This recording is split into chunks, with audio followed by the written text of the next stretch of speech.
Hello, everyone. Welcome to Flying with Mike. And I hope you all had a great night. Enjoyed it. Great stream yesterday. A lot of learning, a lot of mistakes on my part made. Still a big learning curve with that mighty Herc. But today, that's behind us. It's a new day. We're down in South America at the little airport called Santos Dumont. Think of it as the midway of Rio, the other airport. Um, and it has a very short runway. So it's one of the shortest I think I've seen airliners launching off of, but I'm sure you all could tell me of even shorter. So, wow, this will be fun. It's even better when we're landing on it. But takeoff, you're heavier, things are a little more dicey. So most of the time, toga takeoffs, but flexing could happen. But for the most part, you're going to toga the takeoff out of here, full power. All right, so we're flying ToLiss A319. Great aircraft, as you're about to see. However, I still want to contend, I think Zibo, not because it's free, but some of the features now added to it kind of get it right on par or slightly above ToLiss. ToLiss is known for its high quality, both in and out of the aircraft, meaning you're in an aircraft you can actually train in. They have failures, popping circuit breakers, the whole 9 yards. We're not doing that today, folks. I don't have the manuals to be able to do the quick reaction stuff, let alone what needs to be done beyond that. That is why most of the times I do get failures from a time to time, but they're not set up to happen. So if they do, they do. We deal with them the best as a private pilot can. And you airline pilots, enjoy the comedy. Because that's pretty much what it is when a failure happens. So, all right. So here we are. Now, ToLiss has some really, really good things that does surpass Zibo in the fact that its ground servicing equipment, one, is actually there, where Zibo, and I'm not going to fault the guy because what he has and his team has done is amazing. But when it comes, if you're going to put animation in, this is the stuff I like, where you attention to detail. The only detail missing is the body and the seat. But I mean, when the catering truck rolls in or the uh, mobile air stairs move up, the not only does it adjust for where it's at, but the leveling feet come down for keeping the truck level while it's in movement. Really, that's the kind of stuff I look for. You can razzmatazz me all you think you are, but until you get down to those details, you're not in the ballpark. All right, so let's get up in the cockpit, into the office, and see what kind of damage we can do down here in South America.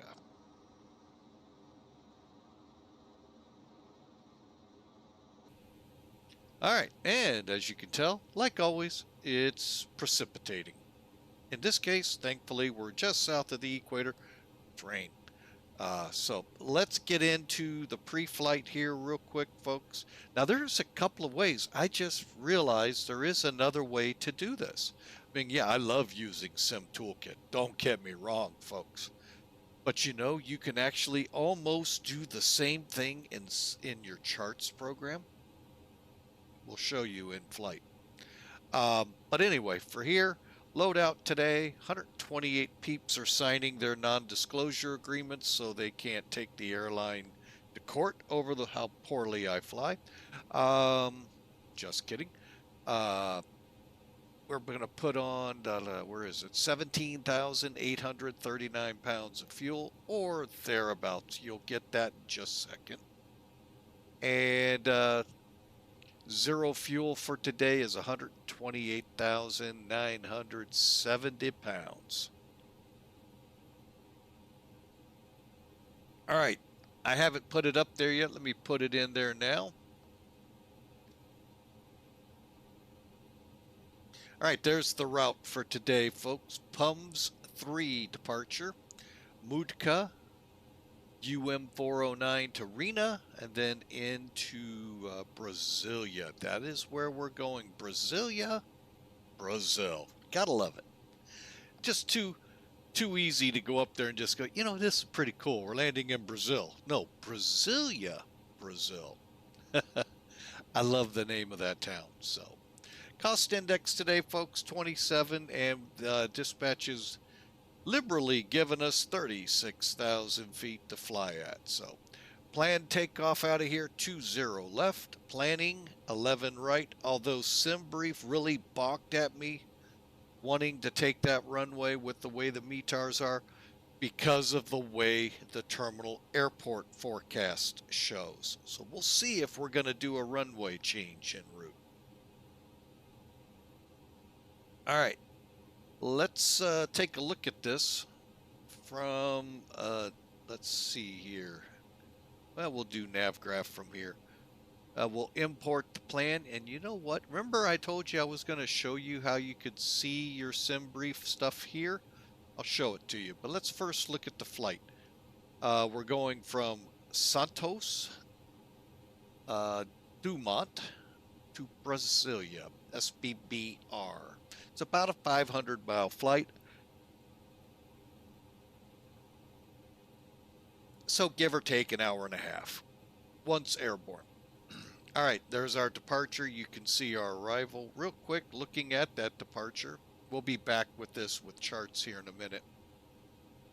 But you can see instead of hooking to the left, we're going to hook out to the right, fly up over the high terrain west and north of Rio, and head on to Brasília. There's our transition right where my mouse is. Oh, you're not seeing any of this. Oh, my goodness. Real quick recap. All right, here's the departure, just so you all know, really out of whack. All right, here we go. So we're going to come out of Santos Dumont. Hang on, let me try that again. Santos Dumont Airport to Brasília. Here's the routing that we have intended. Okay, and then like I was showing, this is our departure. Okay, while I'm here, might as well do it. Let's go ahead and view SimBrief. Look at that. You can bring up your flight plan right in here, folks, and get everything set up. Now, you're all going, that looks a lot different than mine there, Captain. That's because I am in the American Airlines operational flight plan. So you could stay Lidos, which is default, or you could change if you open that box up and see a whole litany of different formats. You could have it from United 18, I think it is, to Lufthansa, Qantas, Southwest, JetBlue. I mean, there's a whole bunch of airlines. I know Air Canada was in it. So you could see how they kind of get it. Now, granted, don't expect it to be the one handed to the pilot right now. These are going to be dated a little bit, but it's probably pretty close. And welcome in, Hawker. Welcome. So another way you can look at your flight plan from a smaller source inside NavGraph. VV Aviation, welcome in. How are you, sir? Welcome aboard. Hope you're having a great day and a great weekend looking ahead to you. All right, and then just X out to get rid of it. All right, let's go back real quick since that loose nut behind the wheel kind of forgot to click Sim Toolkit on OFP, or I'm sorry, on OBS next to OFP in the oh my god, where are we going category. So again, we're going to load 128 people. 27 is going to be our cost index, 36,000 for our flight level all the way over. Fuel 17,839. So, okay, we've gone through this now twice. Let's call it a day on Sim Toolkit for now, and let's get to loading this plane, shall we? All right, let's get this plane out of here. So first steps here in the checklist are to head up to the top panel. Aircraft's powered up, but we always check the batteries. You can always turn them off. Wait a couple seconds. Back on. Okay, we're got a good charge going. Let's make sure nothing screwy happened. And then make sure our recorder is ground control on. Test. That is your cockpit voice recorder test. External power is established. Batteries are on. Fuel pumps are off. APU fire check. Y'all love the bells and whistles. And unfortunately, you can't run around and see if all the lights are on. If you can, let me know. I still can't. I do the other two while I'm here. All right, moving on up. Not to the east side. Let's go down here and put some fuel in this plane. All right, again, we are loading 17,008. All right, so we're going to be close to that, like I said.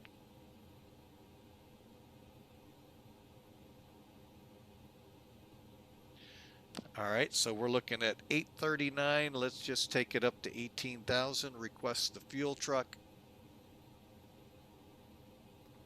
Let's step outside. Well, look at that. A fuel truck's going to show up, hit the loader, and then take his spot fueling the plane. Happens like that all the time at all the airports.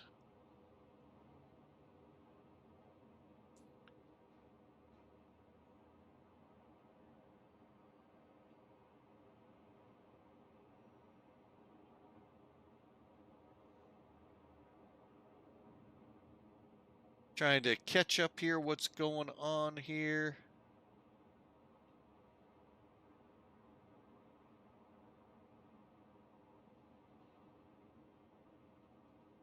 All right. Yes, the MD-11, I do have the updated version finally, folks. We'll route it in here to the rotation here in a few streams. All right. Where was I? Oh, yeah, fueling. Okay, and you can see refueling. We'll start the APU up once we're done. Let's also down here set up the passengers, ATT, next page, and we said 128 souls. Load. Okay, once you've done all that, folks, head over to the EFB here, click weight and balance, reset the current, and then we're going to verify that we're pretty close to our numbers. How about we try zeroing out the F cart?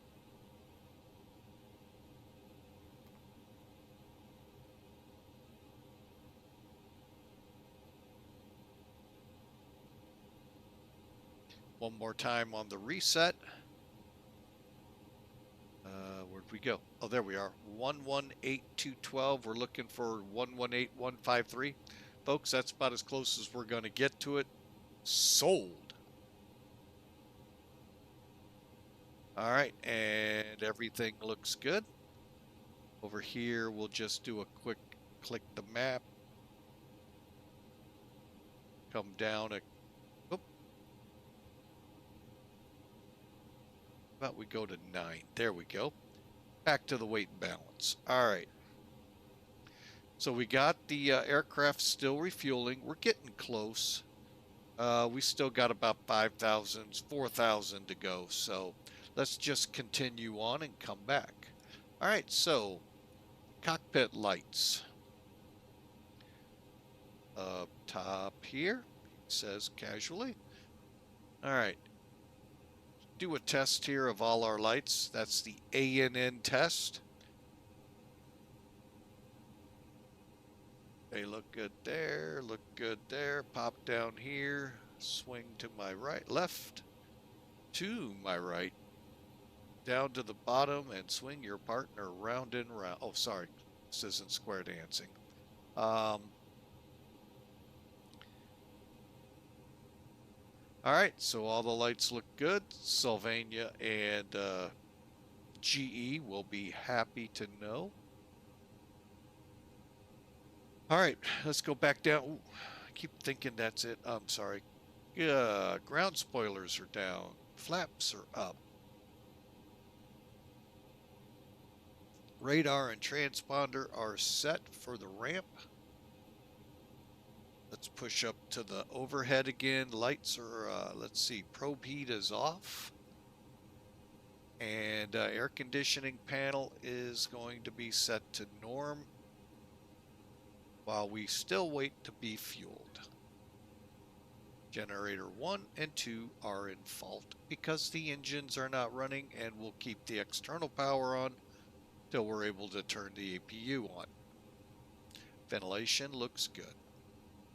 All right, let's move them. Get the IRUs lining up. Okay, on bat. And on bat, good. Make sure that on bat light comes on, folks. That lets you know that if you lose your engine generators, APU generator, the battery will still power it. Although, there is still always, I always thought there was, a rat.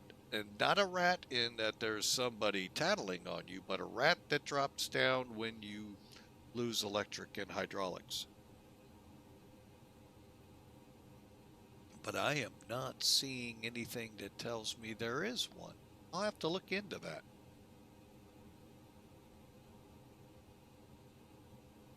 All right, so we're in alignment. Okay.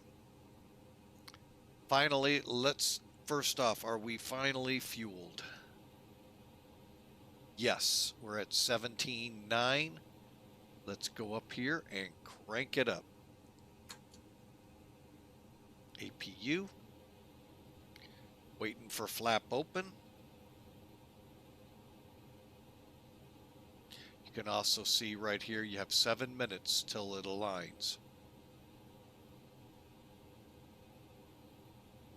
Hello, flap. There we go. Crank it. Start.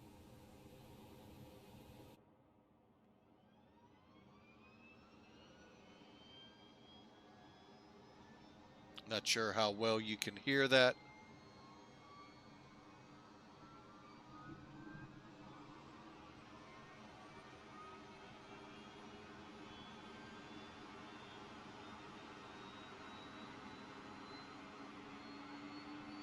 Pretty good sound for the APU, I think.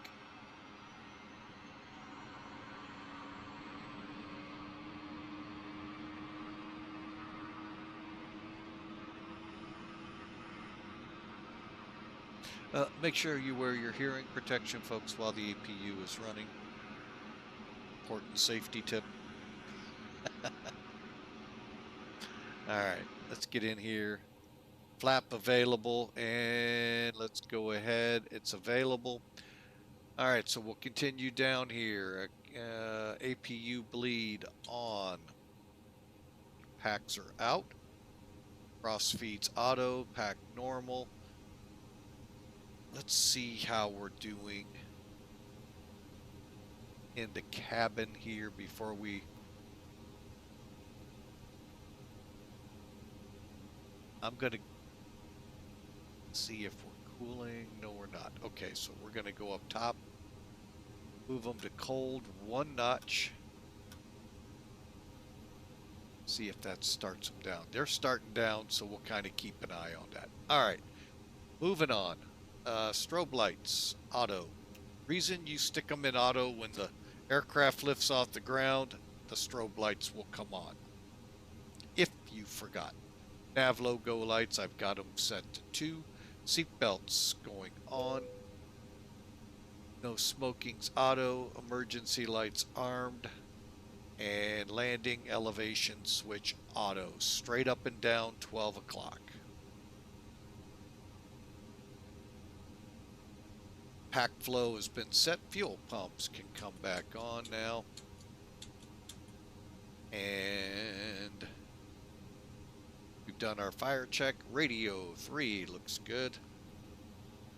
1 and 2 set and look good for use. Yes. All right, let's get the good old McDo rolling here. That way we can keep an eye on things. Now I'm just going to pull this up so I can do that real quick. Whoops, too many times. There we go. All right, let's bring in charts, shall we?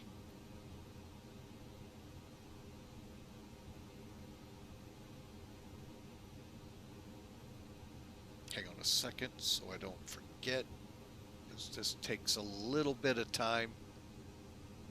Back to normal on those. There we go. All right, all I did is set my windows back, or my cooling to normal, so it'll slow down. The McDo MC bus is up and running. Let's kind of pull that way. All right, so we want to double check, if you haven't yet, folks, just in the last week, we had an update to the nav data. You may want to update it if you're trying to fly what the real airlines fly. All right, so 25 Jan, next one's 21 Feb. And I did not mean to do that. Dadgummit. All right, let's go to Int'l. All right, now, if you're in Sim Toolkit, or Sim Brief, I'm sorry, Sim Brief. I am going to go ahead and get rid of this for now. You'll load up ToLiss, come to the ISCS screen with your numerical ID. Plug it in where it says SimBrief ID. Okay. That will then give you that same feature in Zibo where when you click init request, boom, it comes in. Same thing happens here. The manual will walk you through the offs and the ons down here to what best sets for you. The CPDLC login, you'd have to be with Hoppy. You put your password in, they give you, and you're good to go. And again, it'll tell you how to set this part up. Of course, never forget to not click Save Your Settings. And then you're set to go. All right, so as I said, we're going to click. Now you can click this here, or you can come down to Data, go to Function, Function one more time, and there it is also. Same thing with your takeoff data, same thing with your winds. I believe there's a way through here as well. I think that's it. Let's try it. What the heck?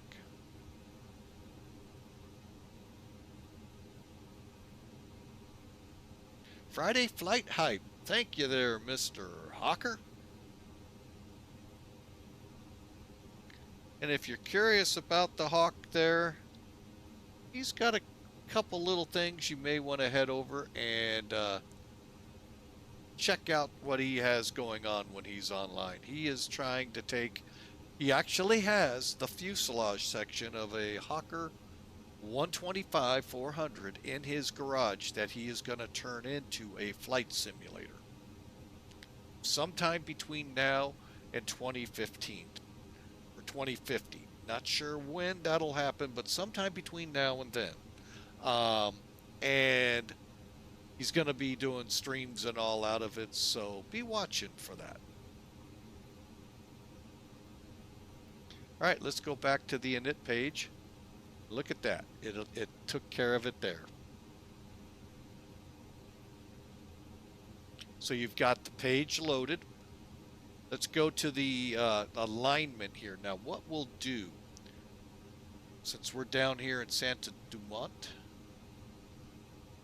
click the chart symbol, go to taxi, parking gates. We're in gate number 4.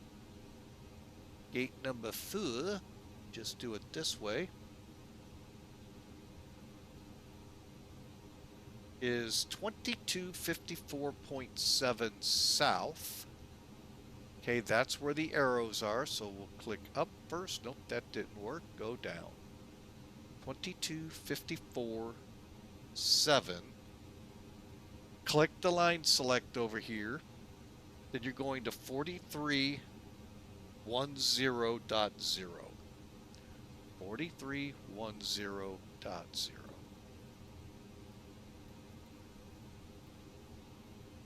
4310.0. Click Align IRS, and what it's going to do is, those of you that use SIVA, you know how you do your alignment that seems like forever, and you align on a coordinate. That's what it's doing. It's aligning. Instead of taking the airport reporting point, which could be in this between the two runways out there, it's now pulled it not only to the terminal, but narrowed it down to a point between gate 4 and gate 8. So we've actually narrowed where it's aligning to. Below it, you'll see winds, and we'll do a wind request. Again, we could have done that in a couple of other spots. Return. All right, let's press on to the flight plan page, or F plan. Starting to look like an MD-11, isn't it, folks? See what I told you? If you know how to fly the buses, the MD-11 becomes a piece of cake to get set up. Now, to fly it like any plane takes maybe a little practice, but really, if you can think Airbus, you've got half the battle done with that MD-11. Hate to say it, Boeing guys. Okay, and the IRS has aligned. Let's go to the departure point, and we're taking, I believe it was 20 left.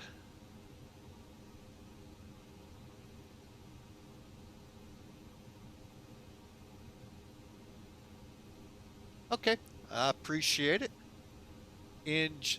Not a problem, sir. I just always like to get some information up there for you. All right, so hopefully it's not going to be natural gas versus oil through that pipeline. I know that took you a little bit to think about. All right. Gotta love the subtle humor. Okay, so 20 left, and we're looking for Pums 3 Charlie, as you see in your chat. Pums 3 Charlie. And we're going to transition on MUDKA. Yes. All right. This is why I like Airbus. Very simple to read. We're taking off 20 left. We're going to fly the SID Pums 3 Charlie and transition off at MUDKA for it.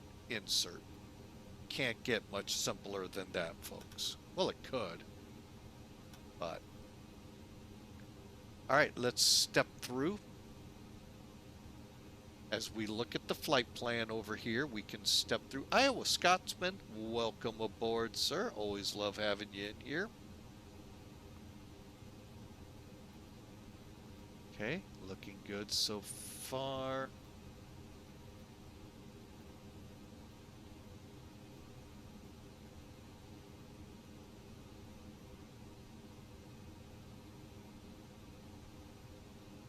Okay, we're to Motno. You know what? Let me see if I can bring that. Oh, that's not in a good spot at all. How about that? That may help a little.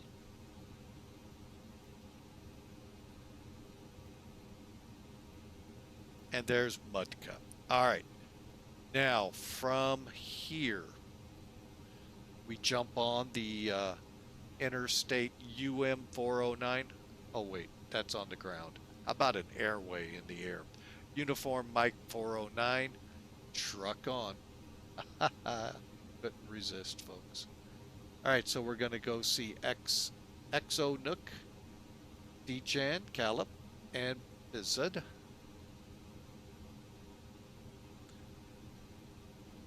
Just make sure nothing gets out of whack in there. Caleb, this up, Redad, Bip, REINA. All right. Now, as advertised, we could have a runway change here, folks. We're going to check right now.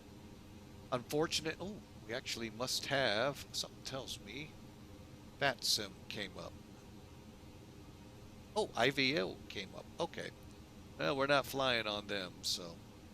All right, so let's look at the weather down here. Still 190 at 2, so we may have a wind shift in progress. To what was forecasted was a 305 or something like that. Weather pretty much the same. Scattered at 600, broken 3,000, 9,000. Ceiling is 3,000 and 8,000 meters. So we could begin to see that wind shifting to the north. So hopefully we can keep our plan in place of 1-1 as our arrival. Okay, let us go to the arrival.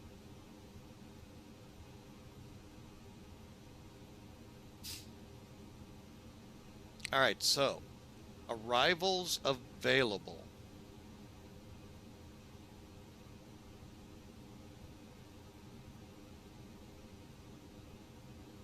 To 11 right. Now we could fly the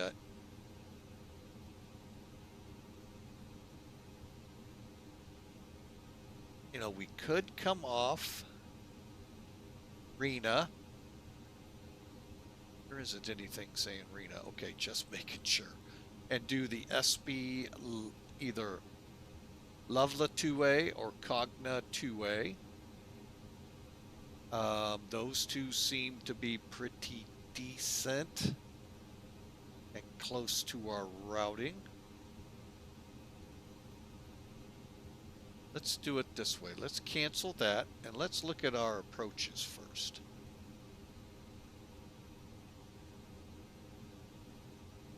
Okay, we have an ILS. Looks like via finals.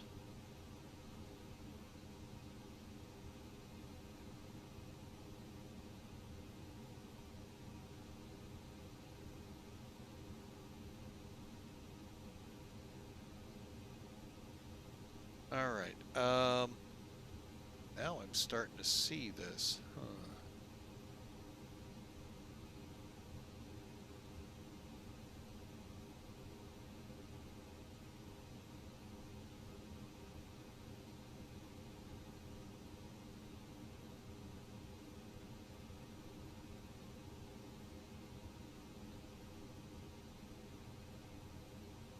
So if we head up to here, or is it Amber? Let's check now. Let's check our arrivals.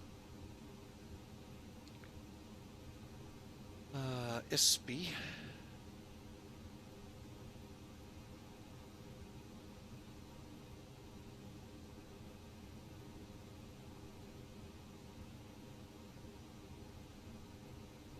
You know what? I kind of like this ISB arrival, so let's do it. Via ISB, add to the route.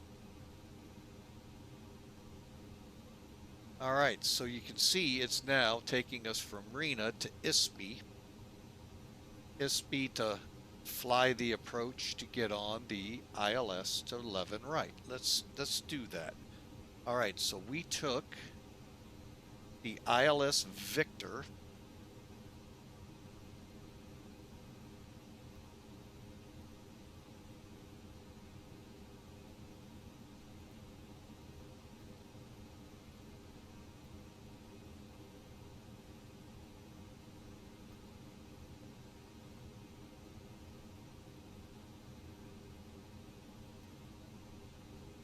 We're going to fly the Star ISB, or Love 2.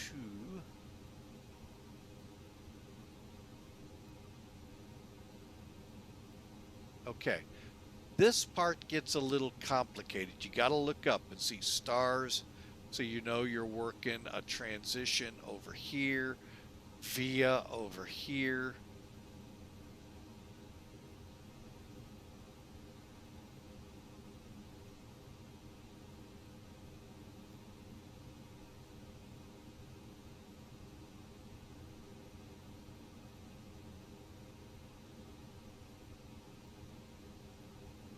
Okay, and then we have the discontinuity to clear up. And then you'll see the line continue when we hit insert. All right, so let's continue our check here from REINA to SB.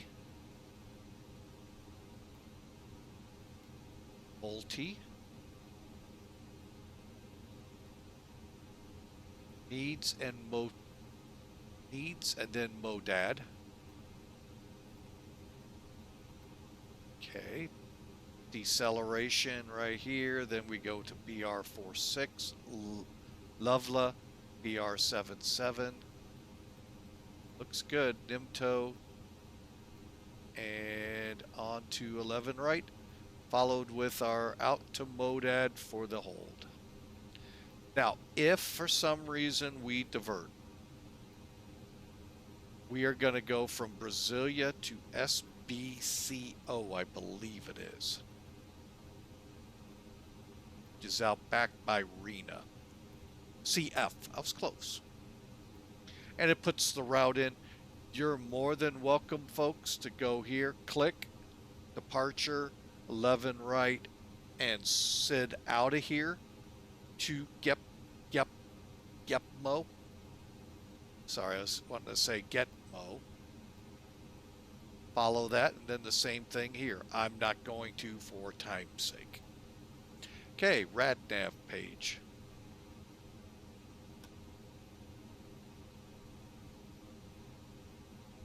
Looks good. And let's go back to init, page 2. Click the side arrow. Make sure your ZFW matches over here or very close. 18.2. Zero fuel weight is 28.6, and we've got 17.8. Very close. We'll go with it. Okay, perf page. Takeoff perf. Neat thing here is this takeoff perf. And I am going to clear the screen up, folks. All right, get us back in line.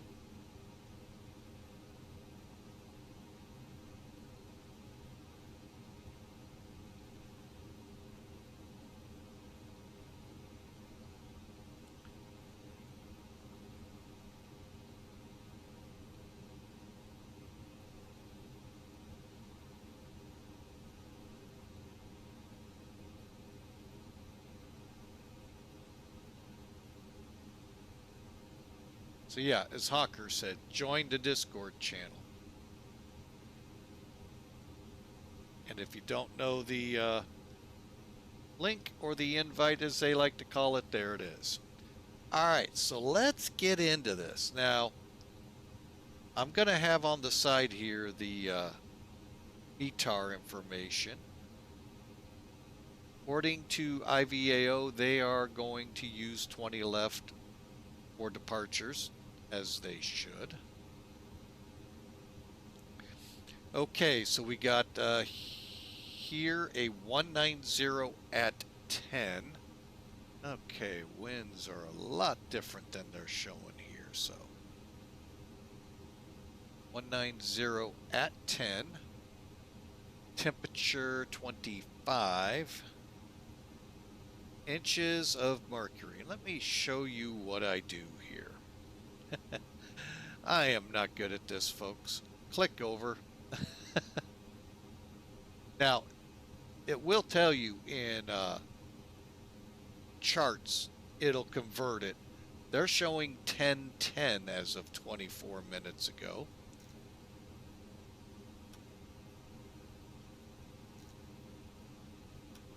Which equates out to 283. So 2983. Runway will call dry. We'll run with anti-ice off. I don't see anything in the forecast saying rain, so I don't know why we continually see rain. Gross weight for takeoff.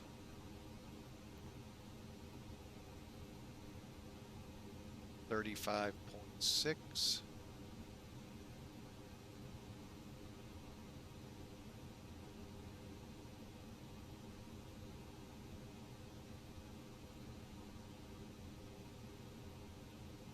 And our takeoff CG, go back to weight and balance. Oh, I see where it got it, 36.2. Okay, we'll go with that. 28.9. 28.9.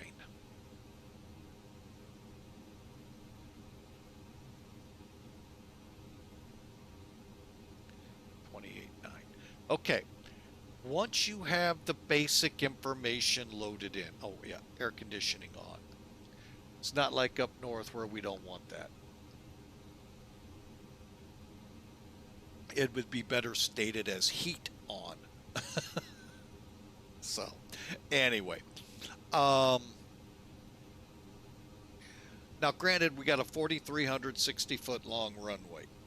Not going to be a lot of scenarios worthy of this. So, give it a shot. You're set to flex, configuration auto. Let's see what it does. Flexing at 3 leaves you with 584 feet. That may not be much different than going TOGA, folks. Let's find out.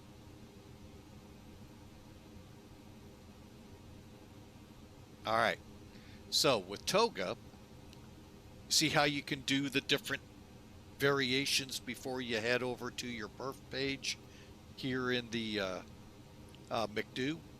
You can run it. So now from a V1 of 109, theoretically you'll have 1,300 feet to stop.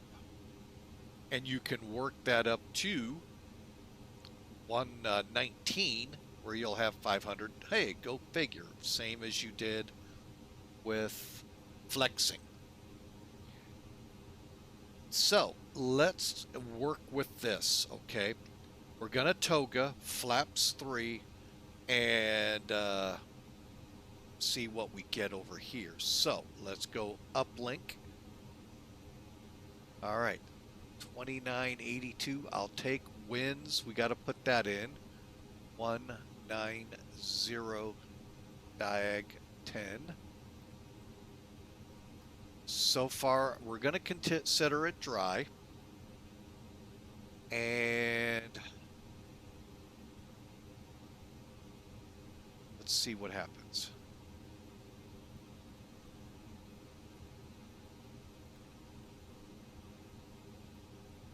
All right, so for a TOGA takeoff, they're calling it at about 116 for V1, 120 Oh, I hate when I do that, folks. Sorry about that. Stand by.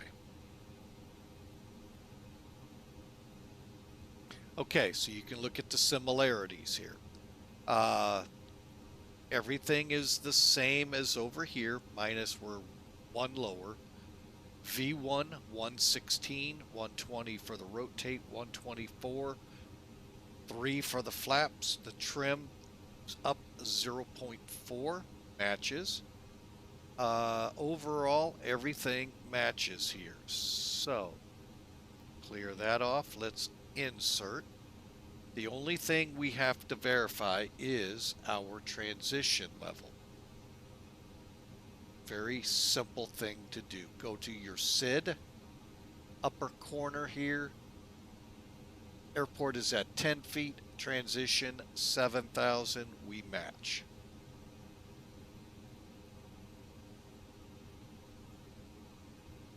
Hello, sir. Welcome in Yusuk 68. Welcome aboard. So there you have it, folks. This takeoff EFB is great. let's, so we've got the perf page loaded. We're not flexing, so we're going max power. We're ready to go with the McDo. Pressing on. We are just about ready to depart, so let's go ahead and start cleaning up the plane.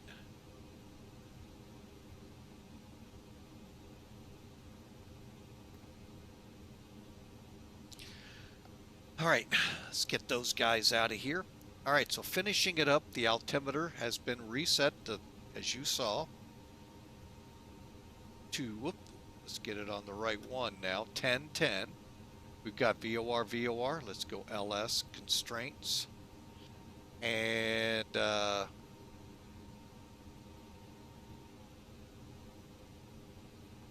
LS constraints, VOR confirmed. Okay. Managed departure speed, managed heading. Only thing we have to manage is we have any, looks like no restrictions on climb.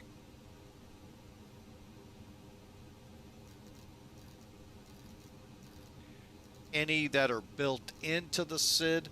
So say like, well, I'm not going to bring it up again, but like let's say we, everything is at or above. So as long as we can make it to 7,000, not a problem. But if it was, say, UDRA 7,000 or below, it'll take us to 7,000 and keep us there until we cross, and then it'll take us on up.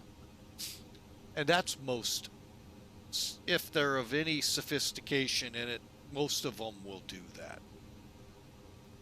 Be it Boeing, depending if the door is still on the plane, and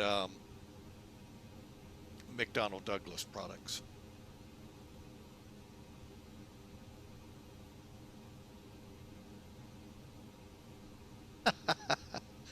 One day I'll get it right. One day. All right, so let me clear this one up. I'm going to put this on flight plan. And, oh yeah, I'm going to pull it down in there. Okay, so where were we? So altitude was set.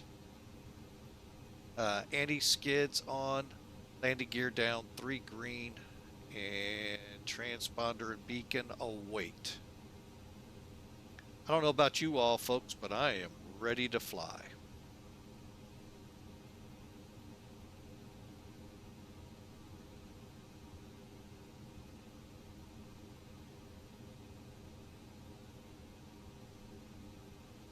Okay, and if you're looking for us on VATSIM, we're about to come online. I want to make sure nobody is in my spot. Gotta find where I am here first. Hang on. Where the heck is Rio? Oh, there it is. Oh, there's nobody here. Okay, cool. It's never a good thing. Where's Rio? Where you're at. All right, so nobody's at the airport. We're connecting as TAM 18, was it? Or 14? 14. And we are a Type A Tree 19. All right. And we should be on with Mac Air as well.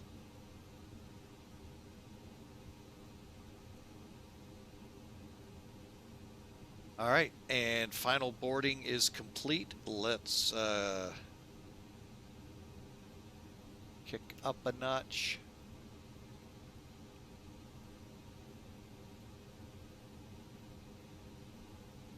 Okay, just need to close the door.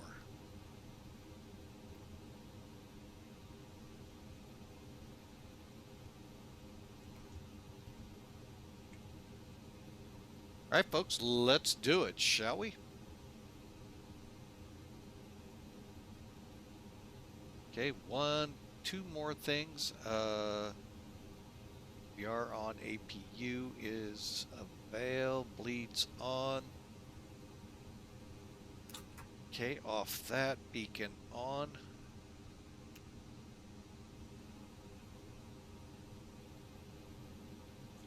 Hello, better pushback. Roger to cockpit, please show me where you want to go, sir. Here is why I like better pushback.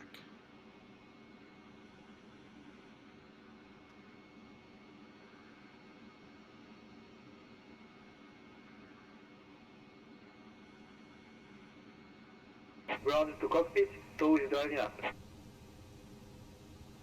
I'm gonna hold killing the chocks till I see it, and then I'm going to kill the chocks.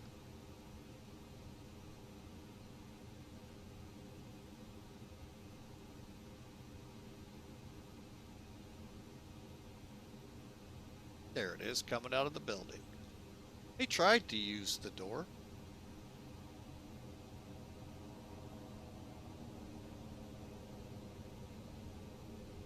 All right, let's go ahead and kill the chocks. If you don't, folks, it won't let you push. And I'm trying the wrong, almost did the wrong button. Kill the external power. And okay, the chocks. all doors and hatches are closed, ready to connect. Cleared to connect.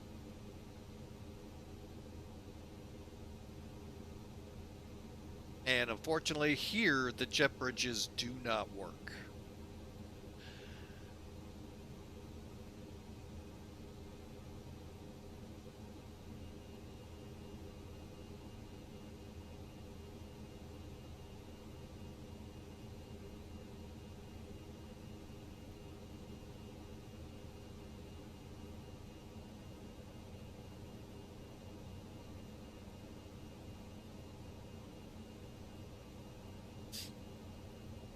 All right, beacons are on.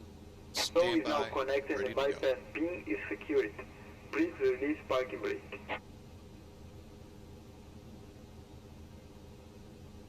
Hang on a second, folks. I'm still seeing standby.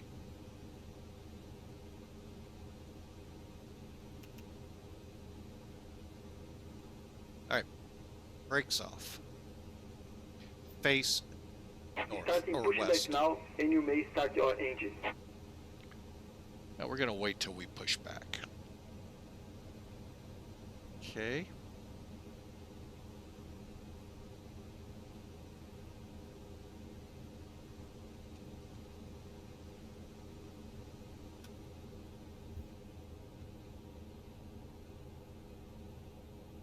Yeah, it's a shame the jet bridges just don't work here. Unless you gotta really park out. But really, they just go to the plane and straight back. That's it. And they're a little different looking than how they are here when you look at them from Google Earth.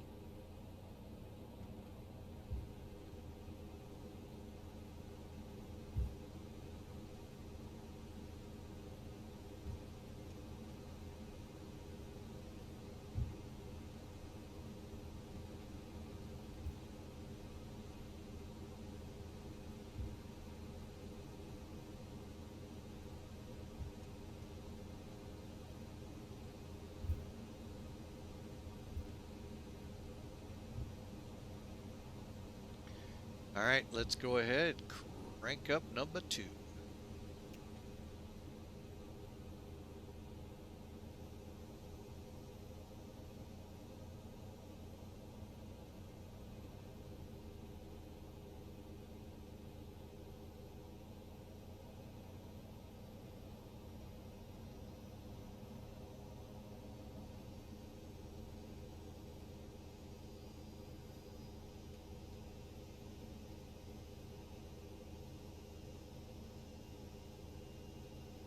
Operation completed. Please set parking brake. Brake set. Disconnecting tow. Please stand by.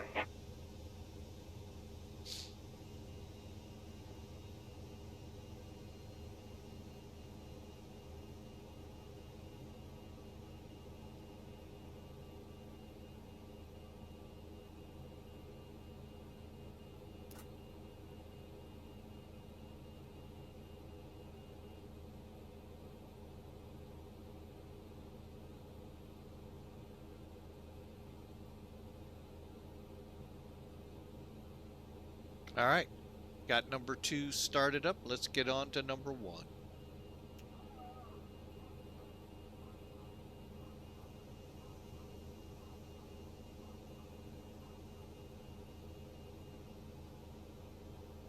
Stove is disconnected and bypass pin has been removed. Hand signal on your left, sir.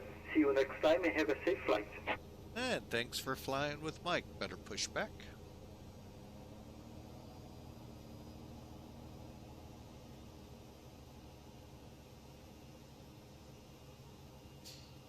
All right, let's get that pin visualized, and then we'll continue this checklist and get down to the runway. All right, folks, welcome aboard. Santos Dumont. Hang on a second. Got the pins.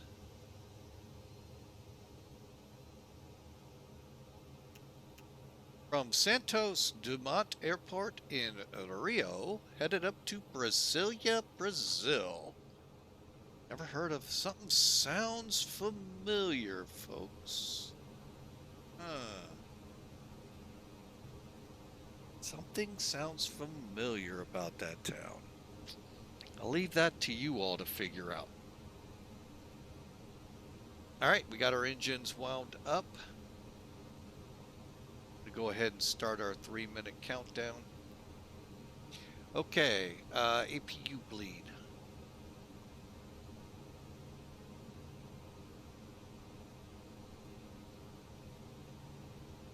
Right there. Ground spoilers. Arm them. You see the white badge, you know you're armed. Let's go to 3. Verify. Very easy to put it to full. Flaps are set for takeoff. Let's go to setting our trim. Push the F control button here. This gives you your flight controls. Bring it out. We know we need up 04. We're already showing up, so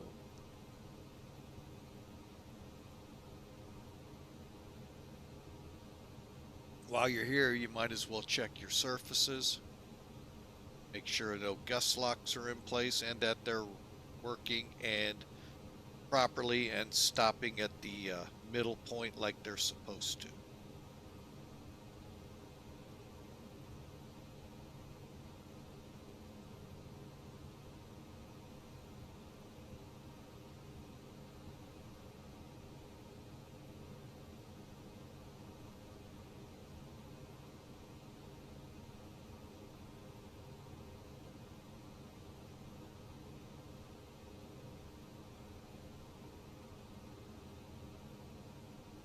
Okay, all looks well. Continuing on. Okay, drop down one more time. Have the flight attendants arm up the slides. Okay. Nose wheel parking brake elapsed time start. And brakes have been checked, flight controls have been checked. Auto brakes can go to max, and call to the purser to say the cabin's ready and we're ready for taxi.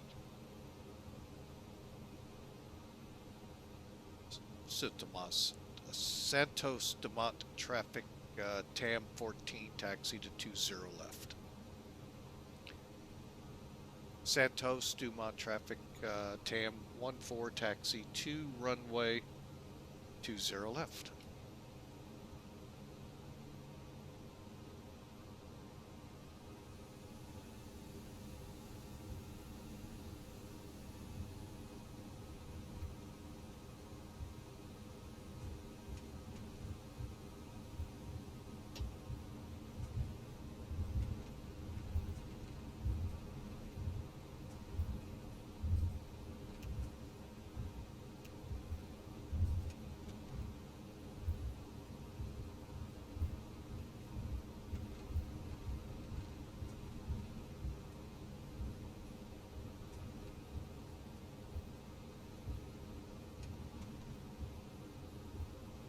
And we're on our way, folks.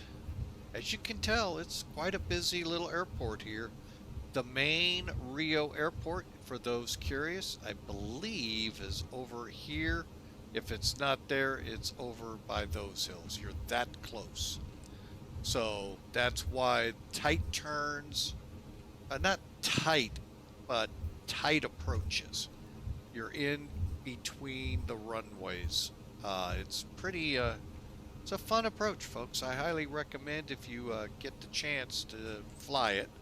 Not hard, nothing deviantly hard like Aro, but it is a displaced approach where you're coming down, say, like that bridge out there. Granted, you're on the other side, but you're coming in for the airport that way so that you don't interfere with the main airport here.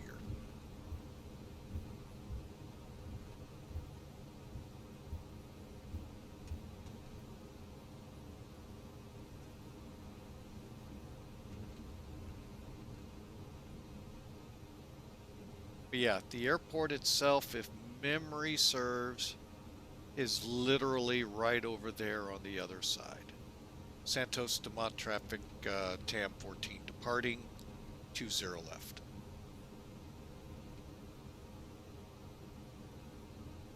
All right, cabin.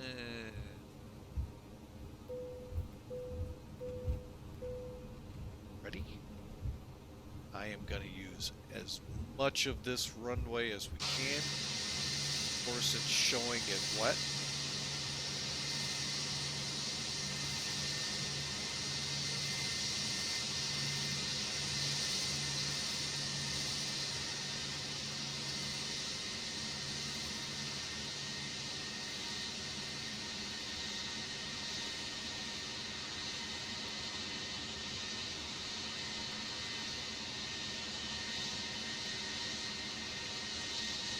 Okay, brakes are set. Let's get those lights on.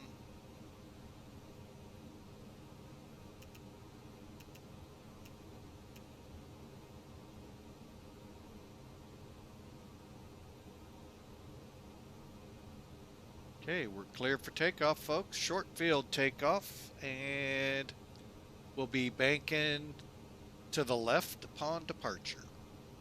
Okay, takeoff config check. Good. Chrono set, and brakes released. Here we go.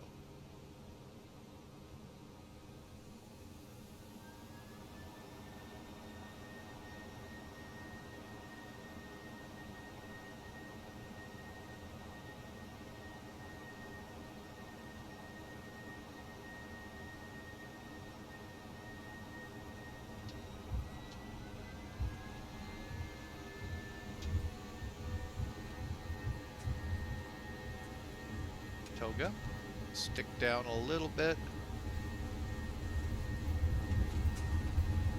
80 knots, cross check good. B1. Rotate.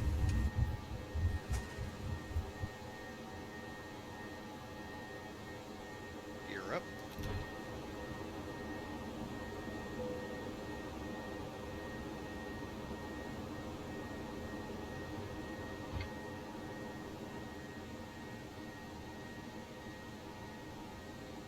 And we'll let auto take it from here. And that's the most challenging part of the departure, folks. Getting around the mountain at the end.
All right, we're airborne. As you can tell, nice screenshot you could have all taken. I know if you knew about it. But welcome back, folks, from the break. We are airborne out of Santos Dumont, headed to Brasília.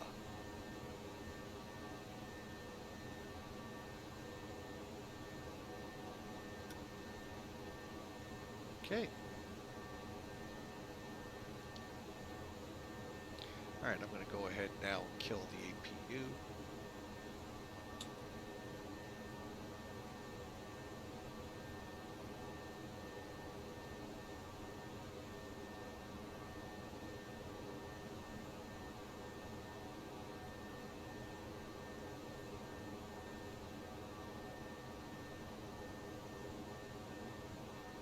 Okay, we're coming up on 7,000, folks. Okay, we're at standard. Let's see how we're tracking here.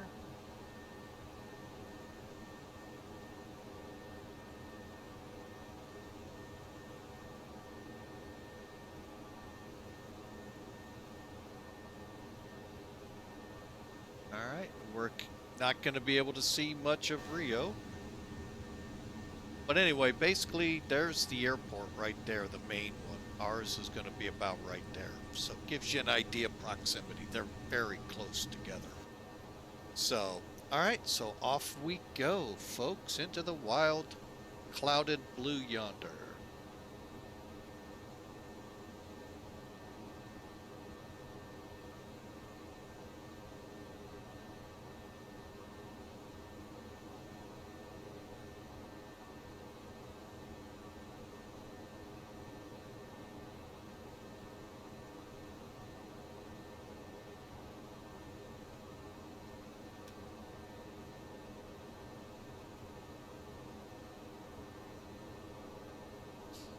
Okay, we're through 10,000 feet, so we can start backing off some lights.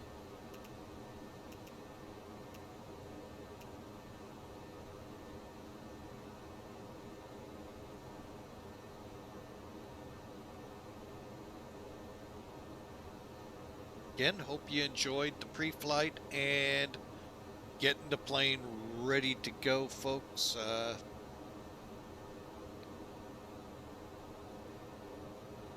Pretty much from a powered up to where at least you're on batteries or ground power setup, so that way you all know it's really not that hard, folks. Just time consuming with the MUDKA. So once you get that program, things start picking up again and you're up and going. It's like any airplane. They're easy to get ready to go, but when you get to programming the FMC MUDKA, there's where your time comes in. And over here, we'll go ahead and turn on terrain radar.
Hawker, you're just having way too much fun with all of the emojis.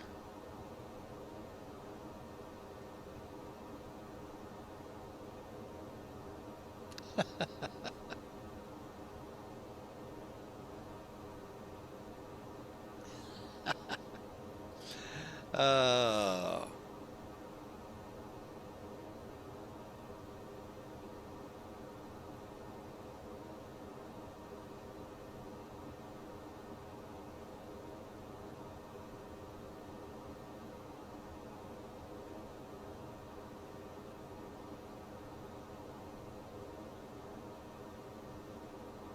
all right, folks, if you are new to Flying with Mike, you really like what you're seeing, we'd love you to smash that follow button. Join us on our trips when we take them. When we go live, you get an email if you set notifications to such. And I'm not sure if this is a good thing. Hawker, have you had too much caffeine today?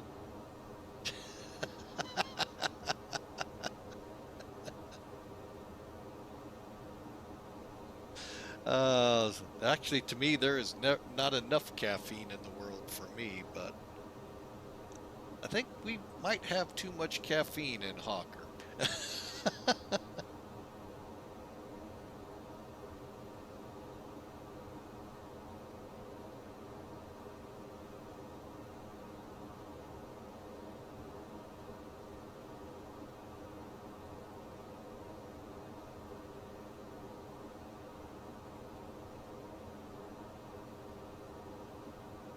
All right, now, by the way, folks, we are still on the departure at this point. We are, once we get up here to Motto, Isprin, then we start our turn towards REINA. I'm sorry, not REINA, MUDKA, and then on to REINA, where we'll then join the stars. So we got a little ways to go here, folks. Let me bring in the overlay so you have an idea how long it is. 1 hour, 18 minutes, folks. So we'll start talking that arrival here shortly. So, but again, thanks for Flying with Mike. Smash that follow button if you haven't already. If you're new to the channel, love to have you join along with us live. If you're not able to catch us, you know, we do have a YouTube channel. Most everything we do here gets put up there. So the good, the bad, the ugly, as I like to say it. And boy, have there been some ugly flights. But, you know, that's how we learn. Thankfully, it's in a sim and not the real plane. So, but yeah, check it out there on the YouTube channel. Love to have you a member over there too. Now, granted, we don't have that ability yet. We're not monetized, but we sure like for you to subscribe. Subscribing in YouTube terms is the same as following in Twitch terms. So it just lets you know when the next video has been released. If you tick off the notifications bell and set that up. All right, folks, so we'll continue our climb on up to 36,000 feet, and I will be right back.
All right, I'm back with y'all, folks.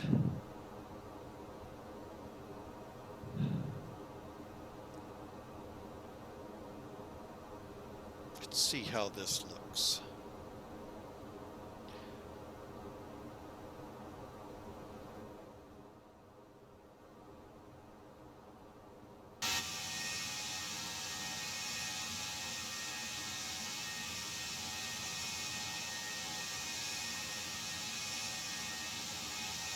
See a lot of granite cumula down there. And when I talk about granite cumula, folks, it's not in a joking term. Basically, what granite cumula is granite. That's right, the rock granite enshrouded in clouds, the tops. Not a good thing to fly into.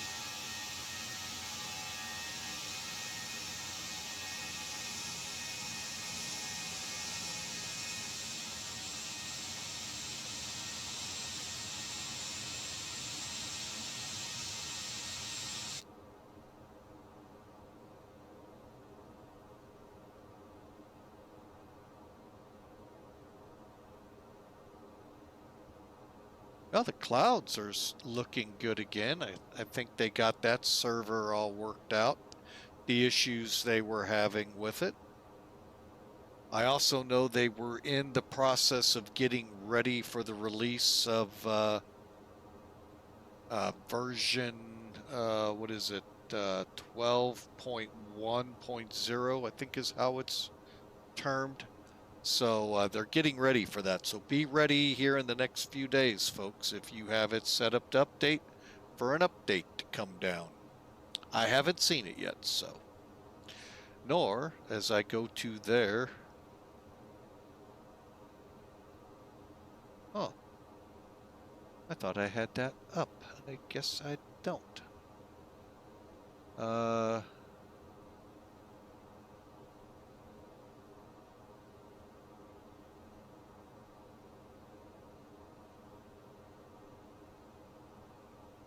So yeah, looking at the X-Plane Discord channel, they do have the weather outage. You know, basically that is out of their control where their source data comes from. Everything seems to be resolved with some exceptions to turbulence data and some cloud formation stuff. So should be, and getting ready for the new update. So when that is due to release, not sure. Of course, that's always heavily guarded secret there at X-Plane headquarters. Just kidding. But anyway, folks, we're on our way up to Brasília. And if you haven't figured out Brasília, there is something about that city. Home to Brasília. Ever heard of the plane?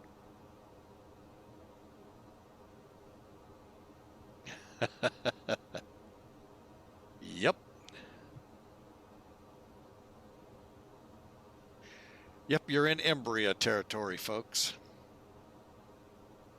But the clouds, yeah, you're right, Hawker. They do look fantastic. I mean, we could sit here and nit and pick them, but hey, folks, for a default flight sim, these are fantastic.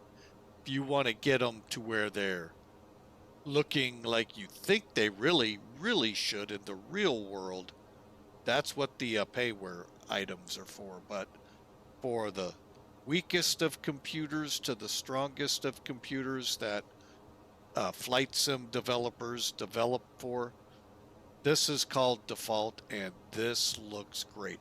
Now, the cloudiness here, I guess there's some volume to it. Kind of looked like I don't even know if you could call it what's in X-Plane 11 all that flat, but a little bit more X-Plane 11-ish. But as I just read from their note, they are still going to have some cloud formation data problems until they release the new one. the new update. So, all right, and we are topping out, folks, at top of climb.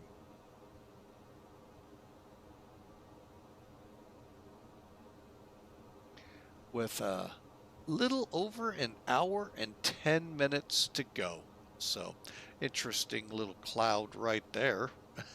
I have to admit, some of the clouds you see in X-Plane are kind of unique, from the old pyramids of the early days of X-Plane 12 to some of the just make a column. Like I said, some of them make you, really do have to look. But I think overall they've done a great job.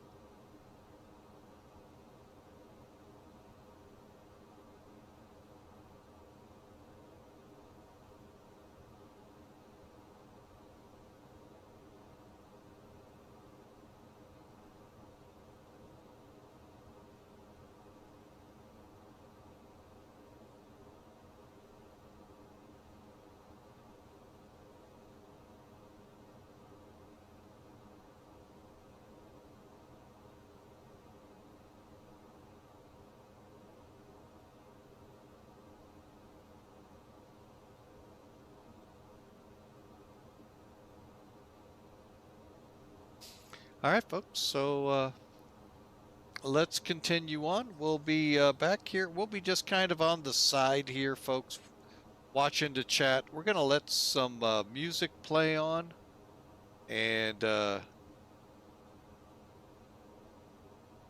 come back here in about 5, 10, 15 minutes and start in on the arrival.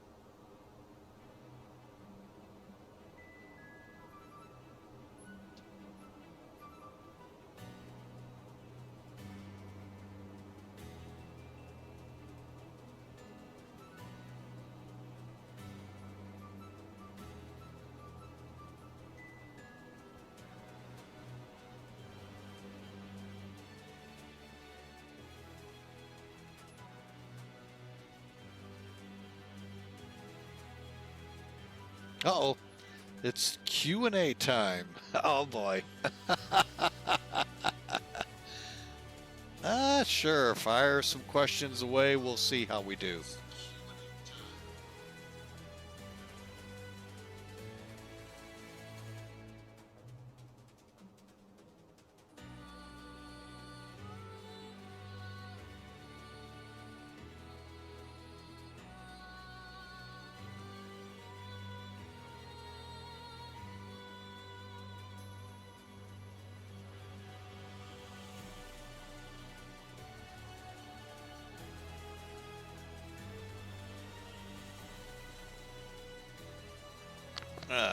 Okay, question in from the Hawk. What are your favorite planes to date in X-Plane 12? I'm going to answer that in about, 35 seconds or so when we get all our viewers back from the break. But I want you all to be thinking that too. What are your favorite planes?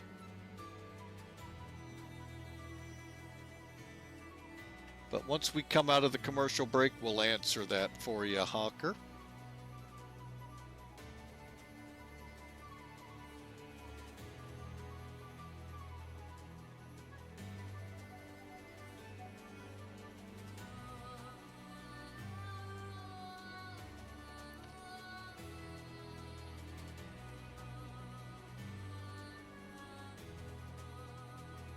All right, we're out of the break.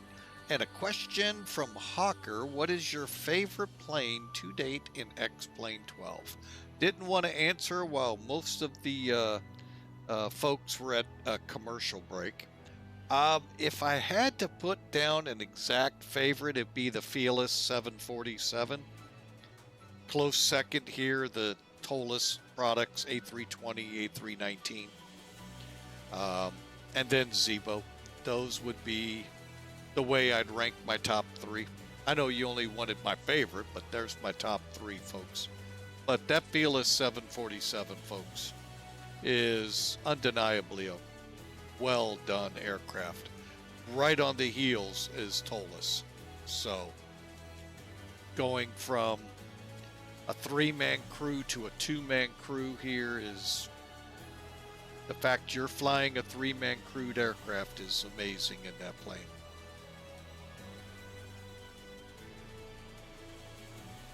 What has been my favorite improvement in flight sim since FSX? Well, that's actually a really tough question because a lot of different arenas. X-Plane 12, I mean, FSX, once you got the rig to run FSX, it wasn't that bad, folks. But you just had to get the rig. And I actually enjoyed FSX, much to the chagrin of a lot of people out there hearing me say that. Within X-Plane, I would say the addition of the volume-filled clouds, as he calls it, that being Austin, the creator of X-Plane, volumetric, our favorite word. A lot of work still to be done. A lot of work. But they have really come on strong here of late.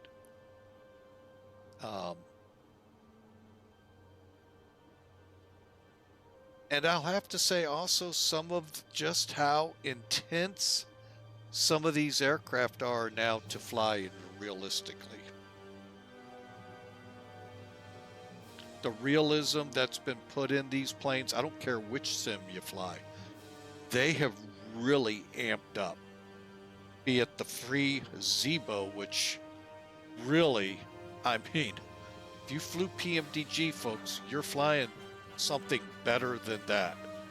So it's just amazing what they've been able to do with these newer sims.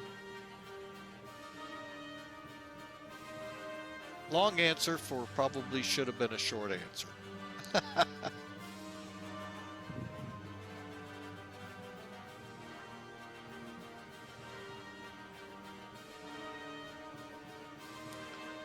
There's that one cloud we talked about, folks. We're getting up close to it.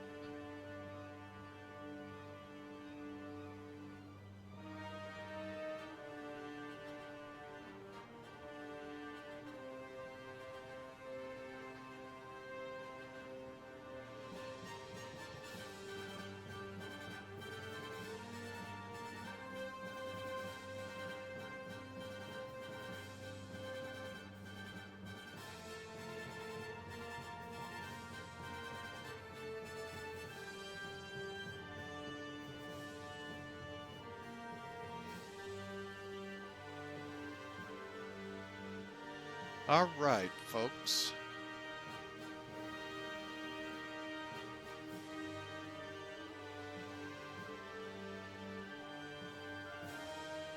Thanks for answering your random questions. We now return you to your program already in progress.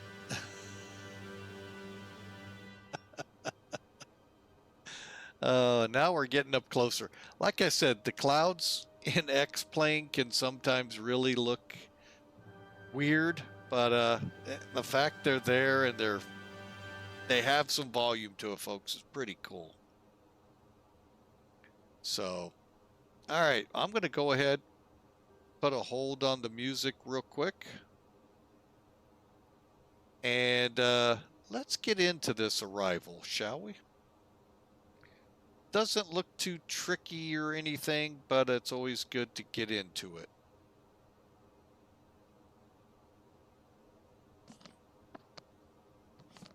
All right, we're going to use charts again for it.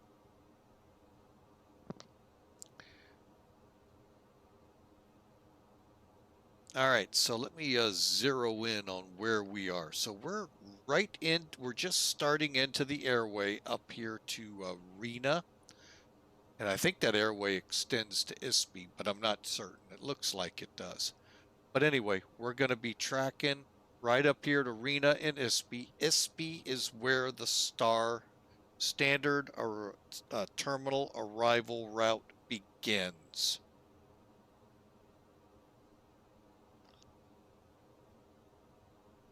and that'll be the Lovela to Alpha arrival. It's an RNAV arrival for the 11 left and right.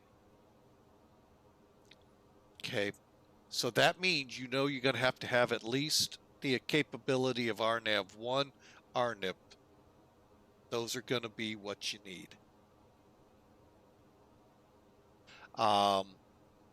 So we're going to be Lovela is our minimum altitude, maybe 7,000 according to the approach in use. So even though it says 6,000 and above, could be 7.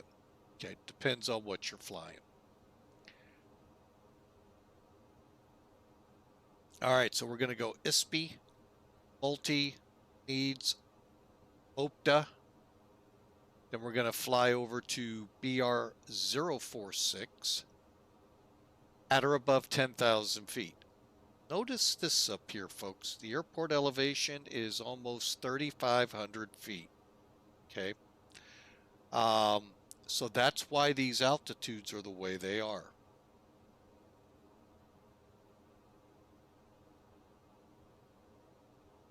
Then we're going to head to Lovela, and again, this could be 7,000 if we're flying. I believe it's the RNAV, but anyway, 6,000 and above. 190 knots, no faster, folks. No faster than 221 back. So, where if you really want to get into listening to an interesting little disagreement between a JetBlue pilot and New York approach, real world, not VATSIM, real world, look for it on YouTube.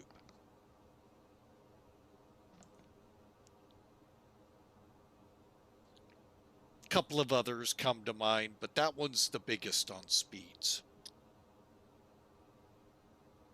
So when you're looking at these charts, pay attention. Is it maximum speed of 220? Or does the word say at 220? Big difference in what that means.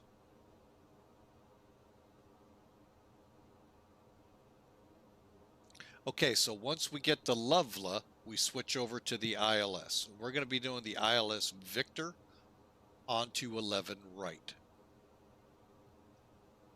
We're going to come in from Lovela at 6,000, transitioning to Bravo 0 BR 077 5,500.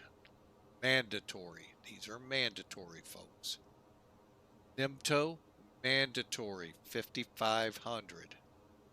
Again, remember, the airport, folks, is almost 3,500 feet above sea level, so you're a little bit up there.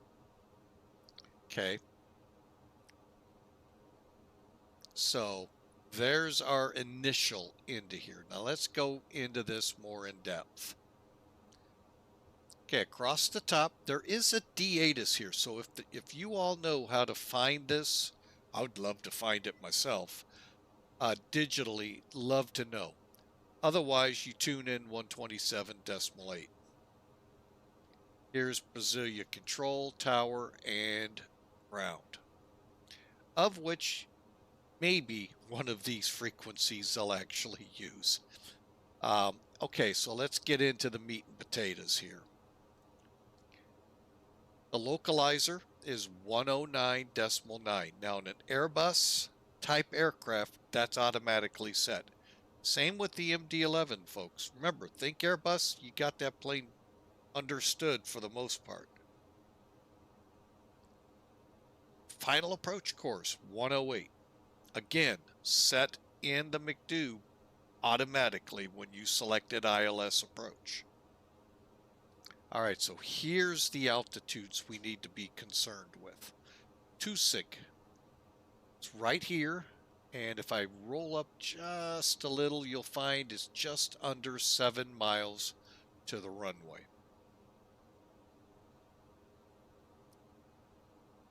Okay, so we got to be at 5,140 feet on the altimeter.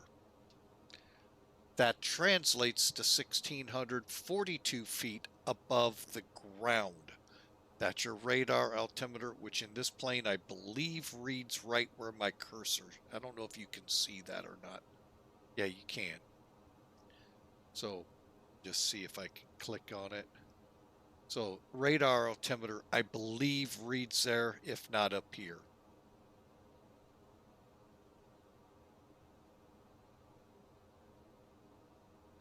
Okay, ILS decision altitude and height. Again, parentheses is above the ground. Bold is mean sea level. Think of it as above sea level. So you're 3,884 feet on the altimeter is where you would call minimums. That is 386 feet above the ground, folks, or very close to. So you see why minimums where they are. Your missed approach out to MUDKA via climb to 6,000, then left 138 at.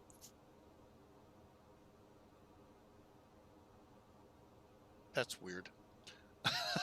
I guess you start a climb and then turn to 138 until 4,500 after, hang a left to MUDKA, and then hold at 6,000 feet. That's that's a weird wording. But anyway, so basically we're going to start a climb to 6,000, turn to 138, then at 4,500 turn direct to the FX. 7,000 again for the transition level altitude. Requirements, and we do have independent parallel approaches on a busy day.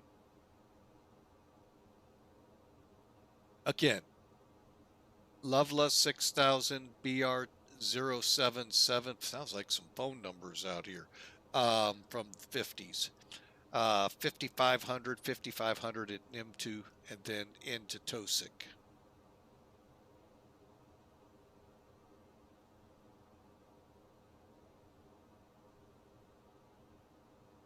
There's your missed approach. We got an ALSIF 1 arrival for the lights if we need them, and Pappy's should be on the left.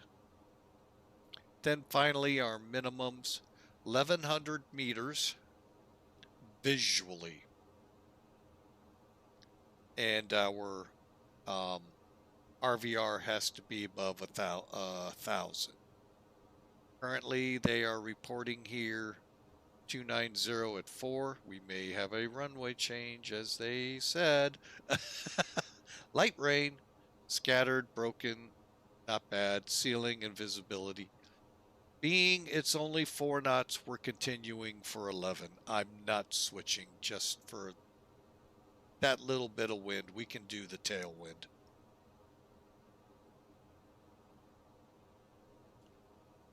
But visibility wise, we are 6,000 meters. We need at least 1,100. We're good. Ceiling needs to be above 386 feet. I think we got that beat, folks, with 3,000. So above ground. So we're good for landing. Let's take a look at this out here, folks. So there you have the charts. We're going to take a quick pause from here to take in the weather.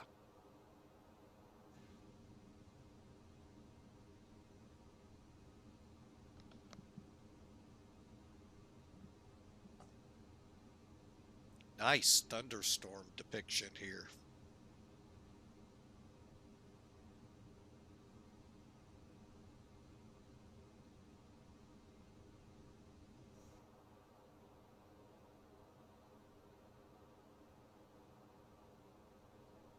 Really nice.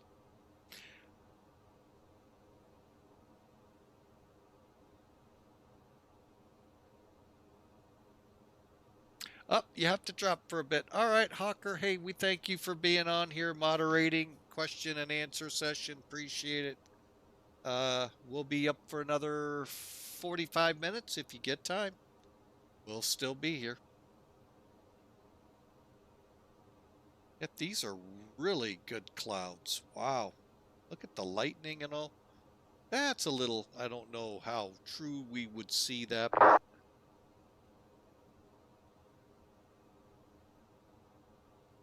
that really looks good.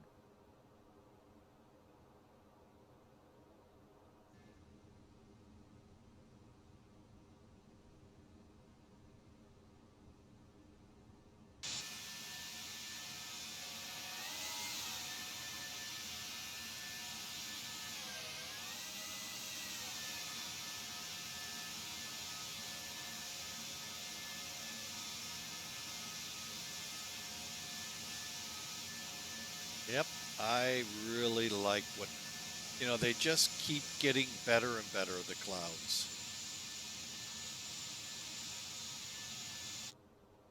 All right, so we've been through the charting.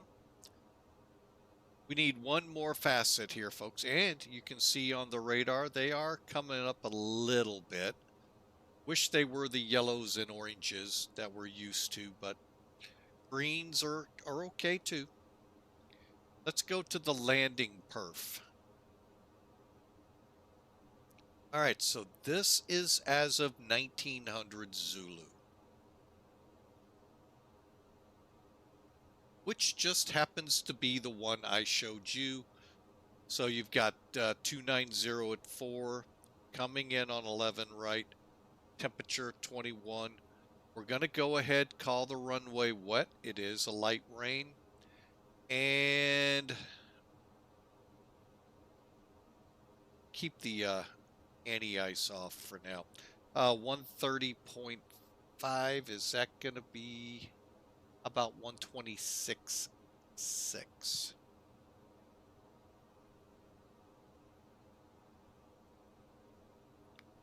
We'll go 0.7. And flaps full, air conditioning's on, and we'll go medium on the brakes. 10,000 foot runway, folks. Winds, tailwind. Should we come in 29? Yes, but we're going to take the tailwind. See what it does. Not much. We're going to use about half the runway if we touch down right, and leaving 5,500 feet. So overall, folks, not a bad deal. If that wind would get up to like 8 or 9, maybe 10 knots, then I would begin looking to switch for our arrival. Of course, now we're banking on that the tower will allow us to do a reverse landing, but we also don't know, have they switched the runway? It's sometimes not an easy chore to do, so but we'll find out when we get up there, folks. All right, so let's continue our travels towards Brasília. Should be there in about 44 minutes. We'll be back with you in about 10 to start our descent. Let's see where we do stand on that. 200 miles out, so yeah, about 5-10 minutes, and we'll be ready for descent. One last thing before I turn it over to the music again. This little emblem on the nav data display, that's the equal time point, meaning to that point, it's the same distance back to Santos Dumont as it is to continue on to Brasília. So you're right there where it's the same amount of time either way. And now once you cross it, it's getting closer to Brasília. And of course, now it's longer to go the other way. So, but again, folks, thanks for being a part of Flying with Mike today. Hope you enjoy, and we'll see how things are. Oh, my battery on my laptop. That's what that is. For a second, I thought it was something on the screen, like the last stream. There we go. All right, folks. And if you haven't and you're new, smash that follow button so we can see you on future flights.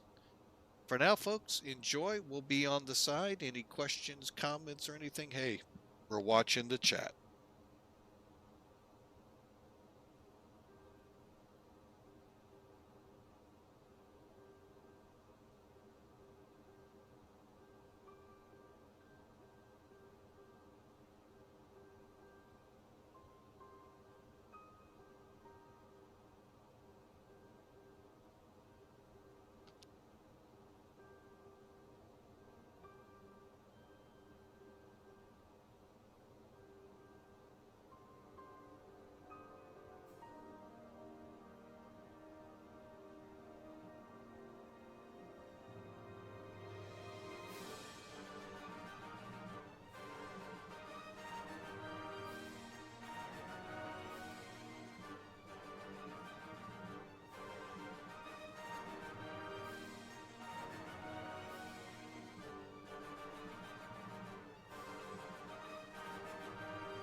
All right, folks. Got a couple songs in there. We're starting to get in there on the top of descent. I'm not sure if that's going to be it or not up there coming on the scope here soon, but we're about 138 miles out. Yeah, this is your top of descent. So we got just a little ways to go, and then what we'll do is take the latest weather information, plug it into the McDo so it can use that. Now, one thing I've kind of noticed, now the McDo, I'll show you what we're going to fill in. Okay, quite a bit of information that you don't do on a Boeing, by the way. All you do is click a button, basically, that says flaps 30 and this speed. You do all of that in your lap on the charts, EFB, whatever. There's nothing here saying wet.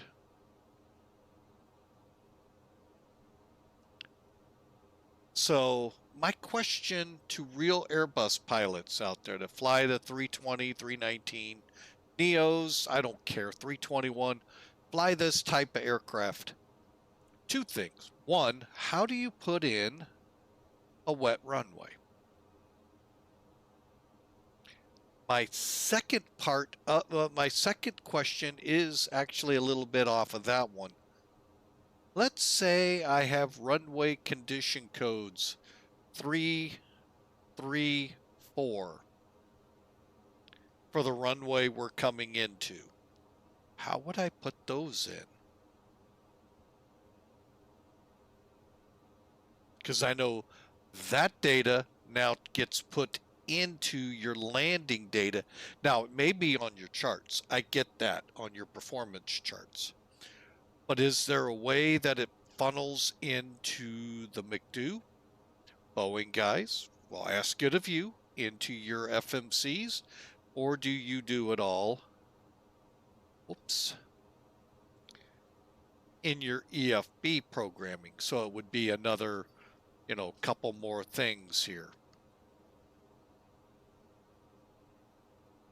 Reason being, that's what I do at Mid-America Airport. On top of fire rescue, on top of security at the terminal, on top of EMS, we do airfield inspections, and then in the wintertime, we do the Beaumont readings, which then give out what's called the Runway Condition Assessment Matrix, RCAM, that number 335 or 555, whatever. We're the ones out there doing the Beaumont on our runway, 32 right, 14 left. So I'm curious how what we put out there when we do these translate into the aircraft. Right now, what I'm seeing is it's not simulated. That would be a step up, trust me. But where would you be putting that? So that this data ends up correct down here. Or does it really change it? I would assume it did because we're doing it. And I know from the Southwest of several years ago onto Cicero Road at Midway that killed a kid, that's where all of this came out of.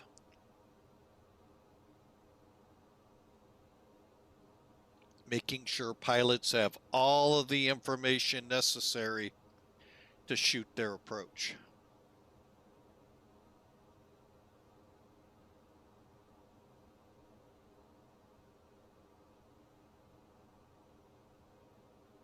Now there's a condition we do have right there. But again, those numbers were supposed to translate into a takeoff and landing performance assessment, TALPA. Did I get it right? Takeoff, landing? I think so. That you guys in the flight deck use out of that RCAM. Anyway, I just thought I'd again throw it out there. But that's what we'll be programming here in just a couple of minutes, if not right about. Let's see where we stand. All right, let's start getting that data recompiled and get it going here. All right, so we're on the landing data as of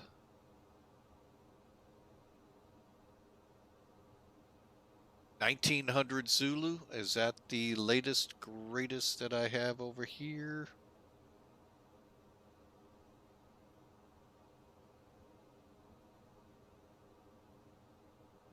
It is for now. 46 minutes old, so we'll run with it. May have to change it. Temperatures look good. 6,000, and we need at least 1,000, right? 1,100 meters minimum visually, 1,000 on the RVR. Okay, so with these numbers plugged in, folks, 126.7 full on medium. Let's see what it gives us. Okay, so 5,500 feet. We're going to do an approach at 129. That'll be our approach speed. And this will not give you your landing speed. It's just what you're going to do down, and then you chop the power to land. It's predicting distance of 5,286. It's requiring 5,500 feet of runway. So we'll see how it does. Okay, let's get over here now and start working the McDo. Oh, and we're starting to get into rain aloft. Now, you don't want to activate your approach phase, folks, until you've actually taken over control of the speed. Here's why. It's going to slow you to 145. And you're going to carry that all the way in, unless you take over, do it yourself.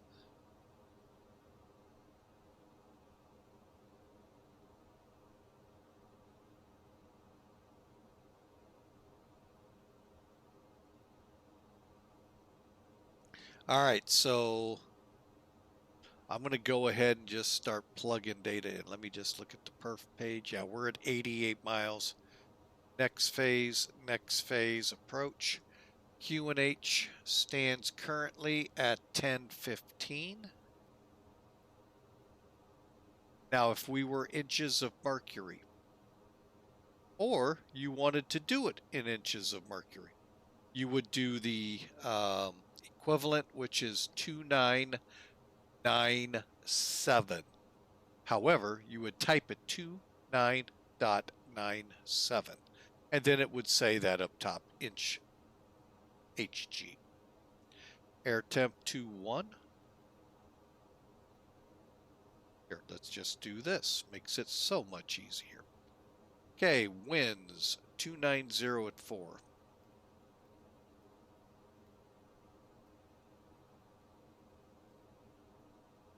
Okay, transition level is not 18,000, do 070 for 7,000. And yes, folks, that is 7,000, not 70,000. And then we're looking for our minimum descent altitude or our descent height. And again, I clicked it and I did not mean to. So let me pull in the chart here real quick. Quick refresh. Here's our arrival. ISPI, multi, needs, MOB, OPDAD, BR046, Lovela, come around and shoot the approach.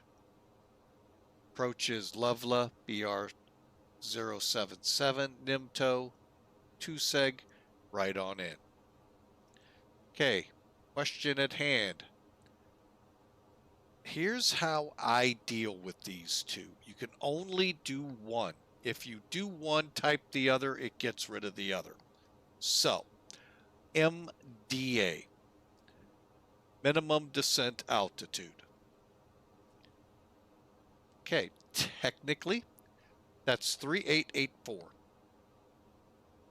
Okay, now, I take this to be mean sea level.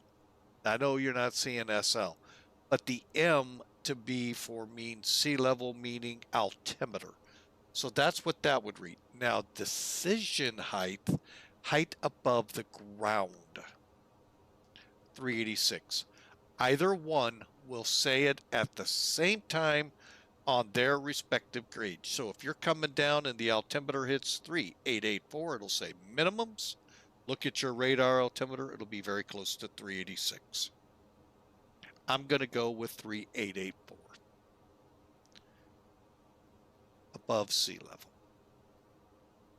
All right, configuration 3, 129 for the approach, that matches. Landing speed given here is 124, so we'll see how all of this plays out. Currently 65 miles out, folks. And the weather is becoming a factor, as we've seen in our METAR.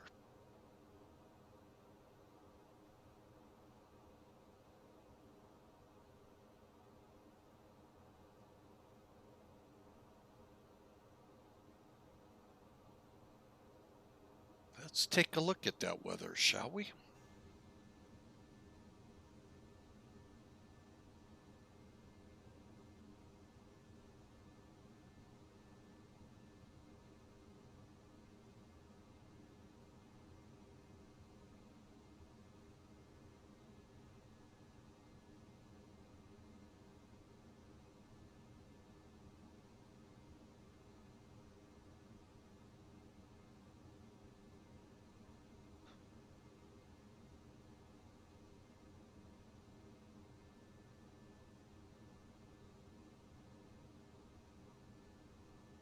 Again, X-Plane 12's clouds are looking amazing.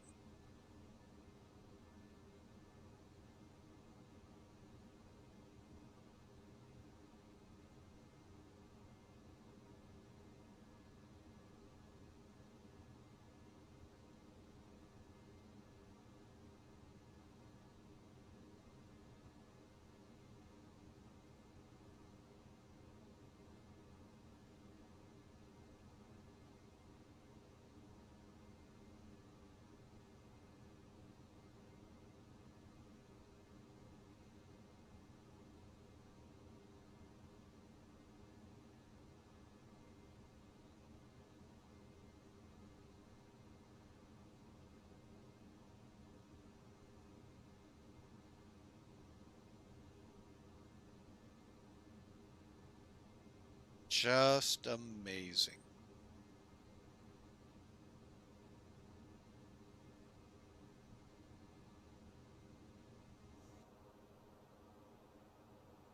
All right, so top of descent hasn't come on here yet. I go to the 80, it'll show up. There's the hockey stick where that will show. You can see what we have ahead of us through the descent. And what I will be doing, folks, matter of fact, let's do it now. Let's kick on the seatbelt sign. Don't think I ever turned it off. I'm a mean pilot. For an hour and a half, they've been strapped in their seats.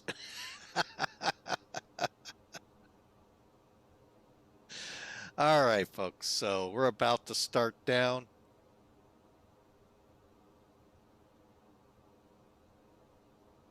Looks like top of descent is coming into about 40 miles out. We'll keep it at this longer range. Same with the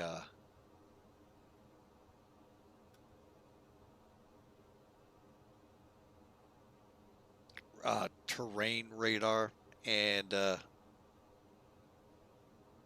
see how things go.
Well, I missed my top of descent.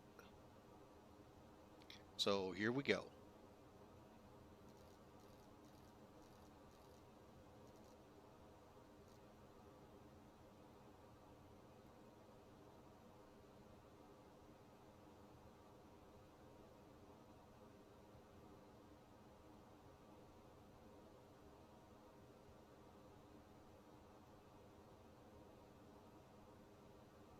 Actually, it may work out.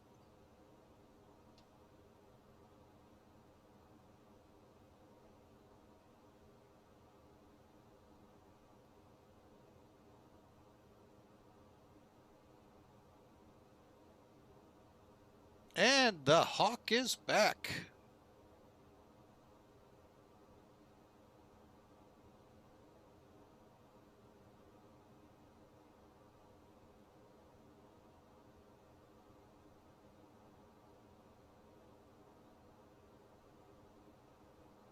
Well, let's see how it translates out.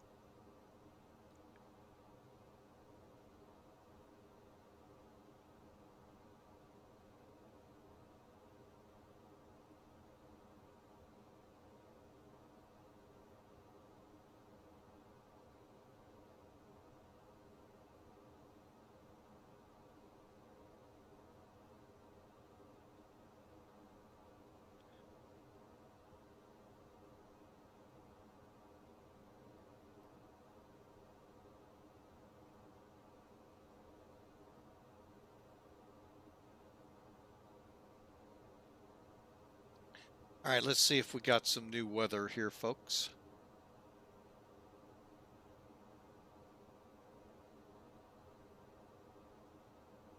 Four minutes old, variable. How about that? Light rain, scattered 6, broken 3,000, 99 unlimited. Okay, we're good still for 11. Now we'll see how it translates to our EFB.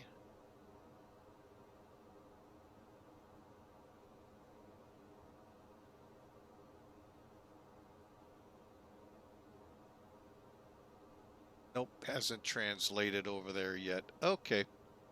So we're still under the same numbers. All right. However, we can input 1014 in the Q and H, or Q and H.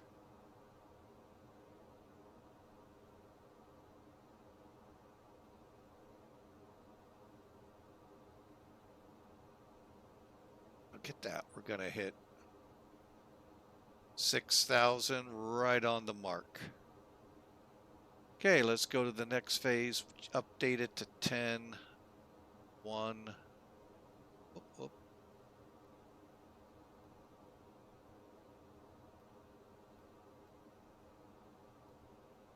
Make sure that temperature is still good. 21. Variable at 1. So go 290 diag 1.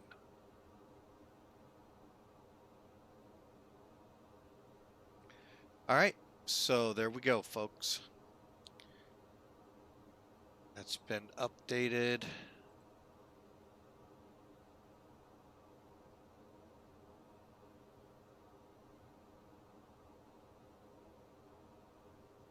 Okay, while we're descending,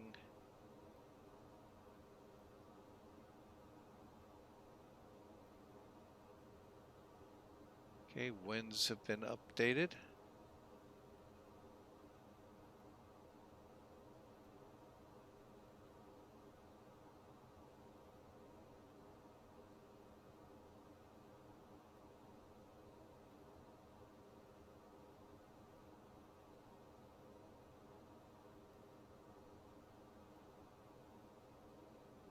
And we didn't get an ATIS. I was wondering if maybe it might tune in there.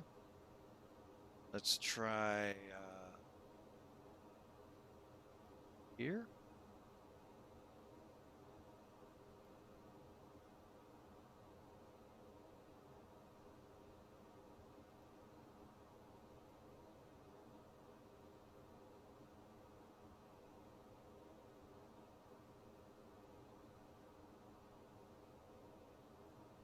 And there's our current winds, our current weather. All right, so let's get back here. And it is raining all the way down. All right, so fun times.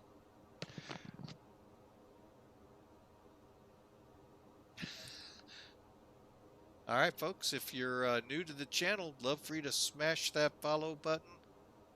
So that way you know what we're doing. Also, keep an eyeball out always in the About section here under flight schedules. You'll see our updated schedule when I get it put together later today, as well as on our Discord channel. All right, so we are in and out of the cumulus clouds here, headed in. Ooh, getting some good lightning as we go into hyperspace. Although I don't think hyperspace ever had lightning. Star Wars fans out there, did it ever have lightning?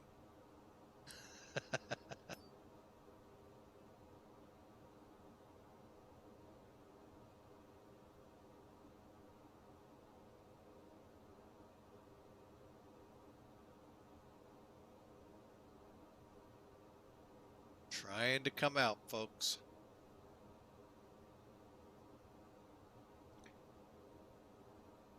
All right, let's get up here.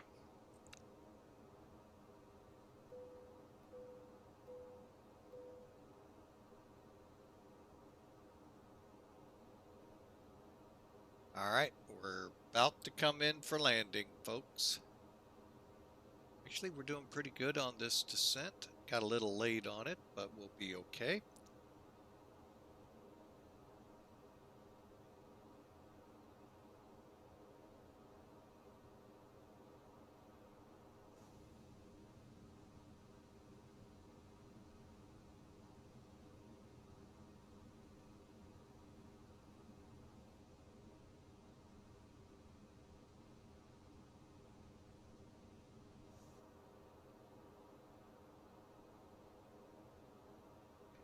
All right, let's see. Do we have a 250 or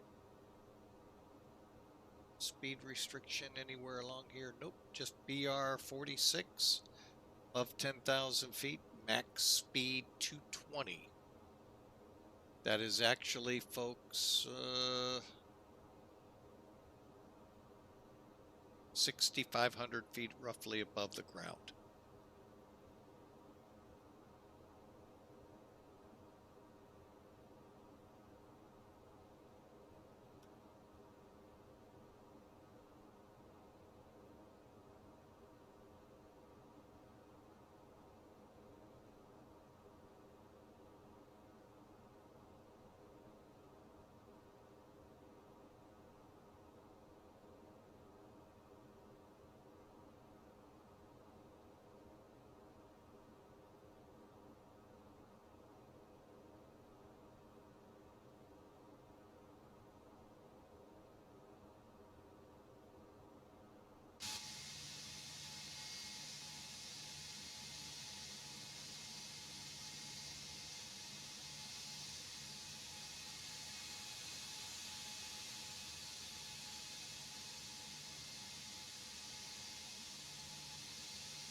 All right, folks, let me get back in. We had a little bit of fun there. We're getting close. You can see it's getting to that 10,000 foot mark, and it's going to hold us until we cross, theoretically.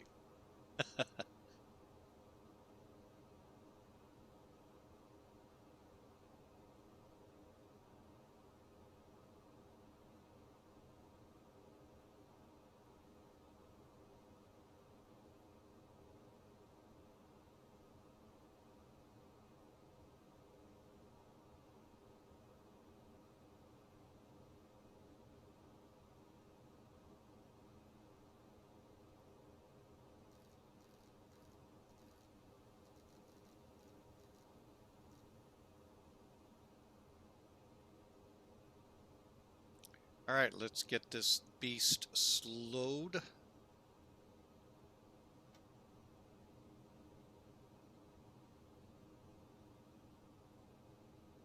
And at the same time, I'm going to go ahead. Okay, it's already done it. All right.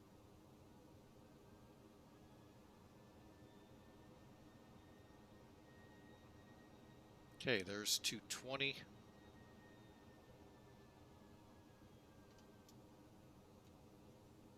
All right, let's get the auto brakes armed to medium. Speed brakes were slowed and starting back down to 6,000 now. All right. I'm going to go ahead and take us down to 20 on this. This down a little bit.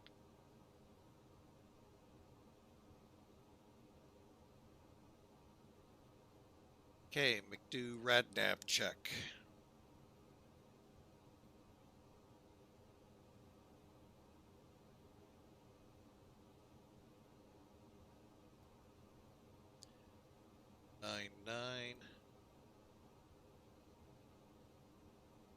Nine 108 front course. Okay. Again, we're gonna do a check here.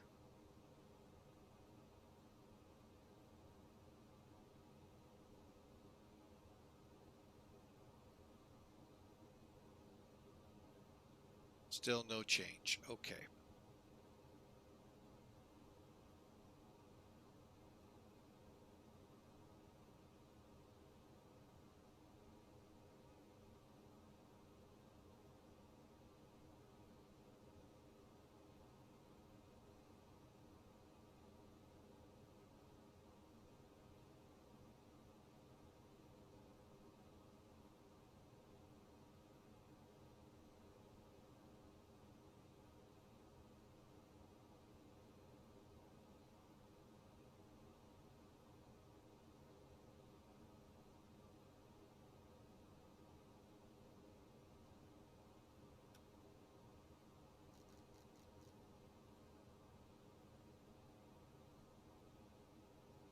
All right. We're Lovela is 190.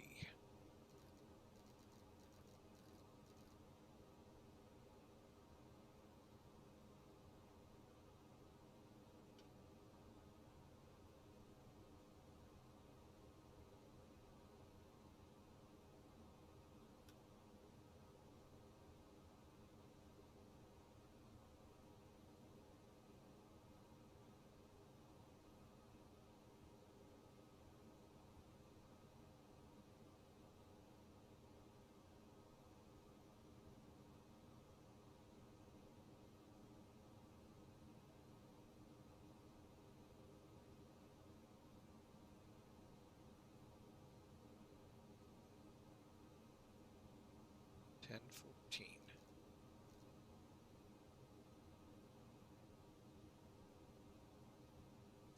Landing lights.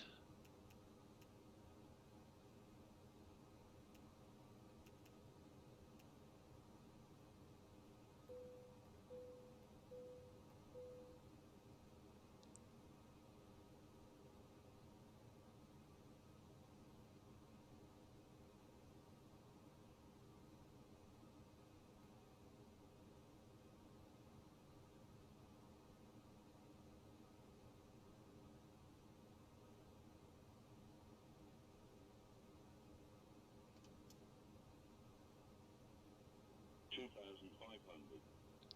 Okay, currently we are 15 miles out, folks. Get the NIMTO will be 12 miles out.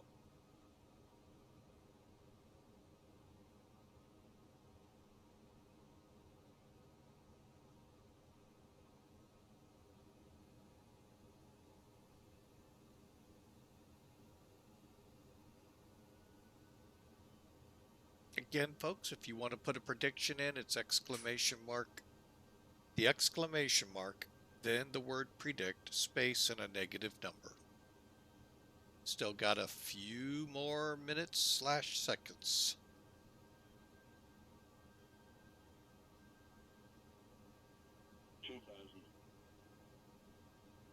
We have the ILS armed up. It just grabbed the localizer. 2,000. Going to begin our slowdown here to ToSec right here, so we can be at the approach speed.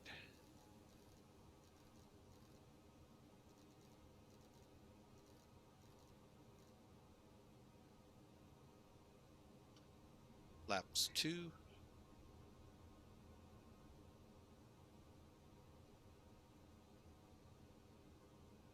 Currently 10 miles out.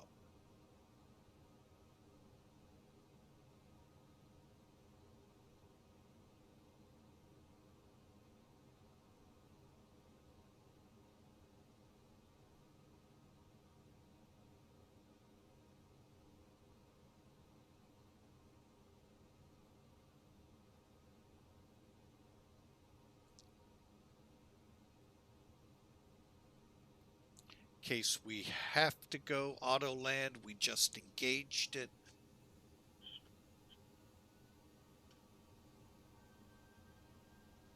Speed.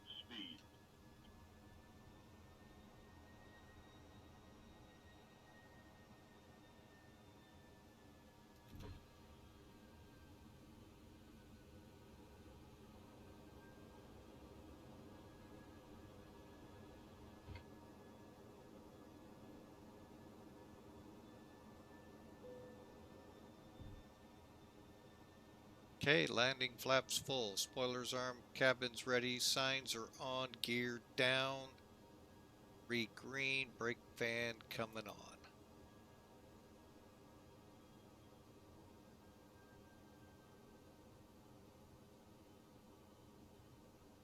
I still do not have a runway. Oh, we're starting to come out, I think. Well, we see the runway. 300, call it 400 feet, folks.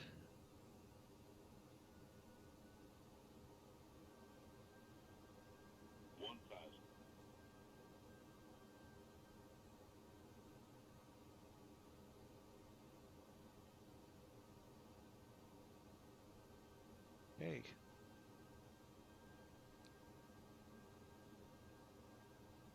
Alsif 1, don't see any approach lights. Okay, we're 1,000 feet above the ground.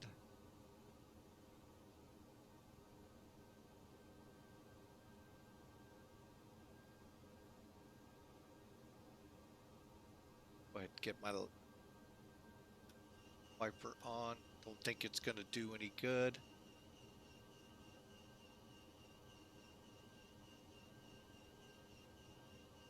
Runway in sight.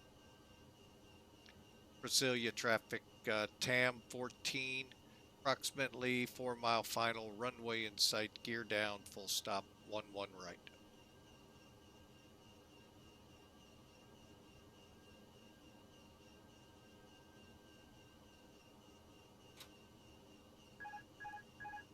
Hundred above. 500. Minimum. Landing.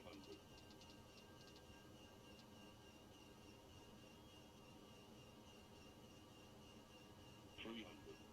I wish I had a first officer or another pilot to shut that wiper blade off. 200.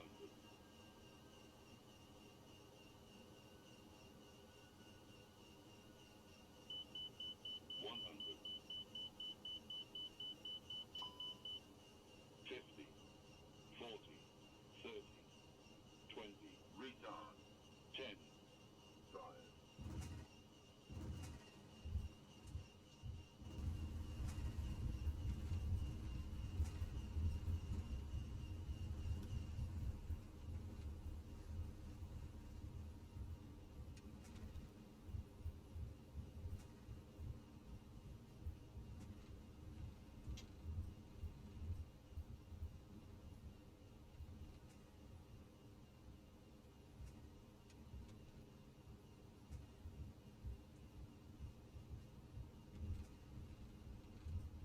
Welcome to Brasília, Brazil.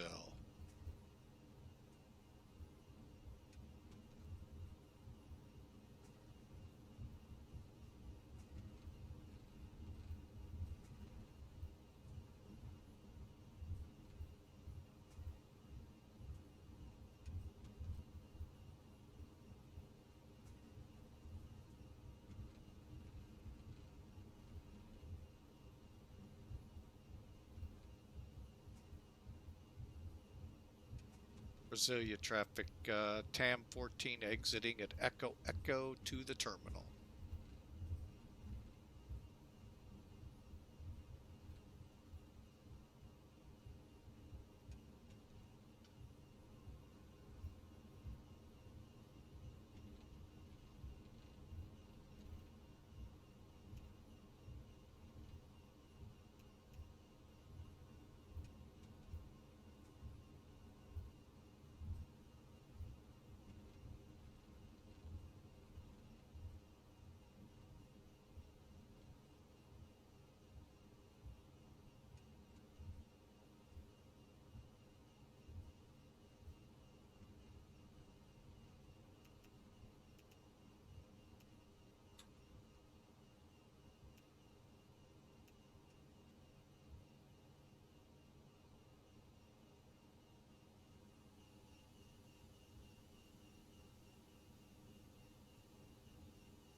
All right, and for those keeping score, I plan to park.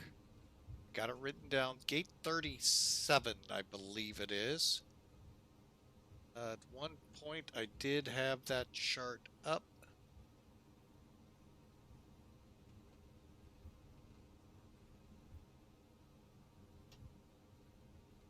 Show it here in a second.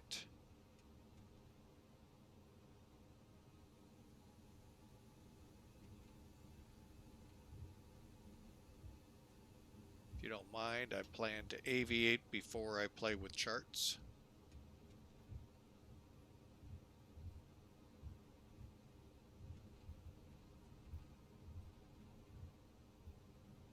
But there you have it. We'll take a look at what we did landing-wise here in a minute.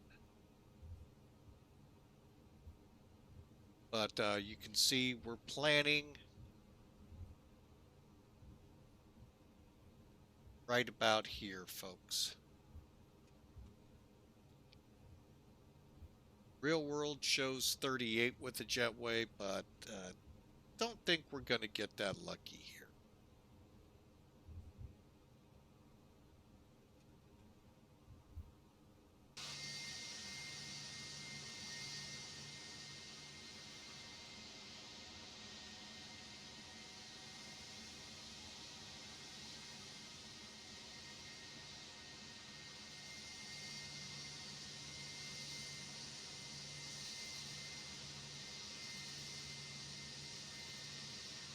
Yeah, they actually do show it. Okay, cool.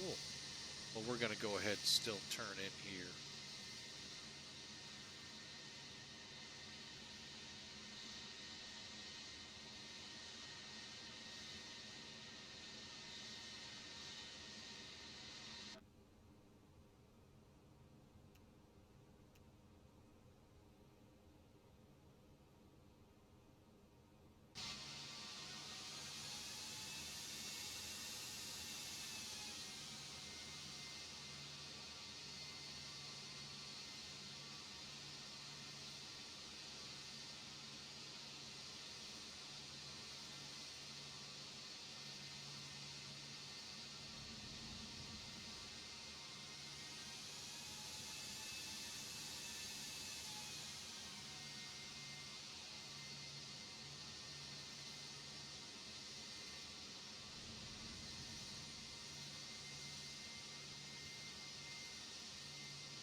Parking brake isn't setting. There we go. All right. All right, folks, we are in the blocks. Let's get a couple things done here. Okay, radars are off. Predictive wind shear off. Got some hot brakes here that we're dealing with. Okay, and let's get the overhead over. Okay.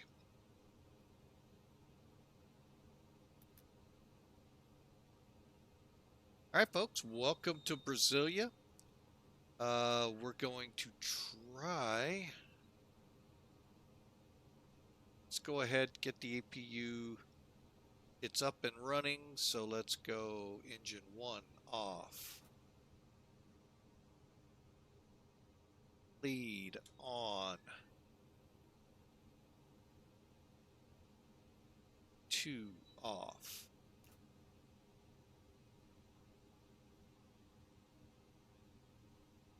All right, and finishing this up real quick, APU's on terrain, brake temps are monitored, anti-ice, bleeds, engines off, turn off lights, beacon, just see how we're set.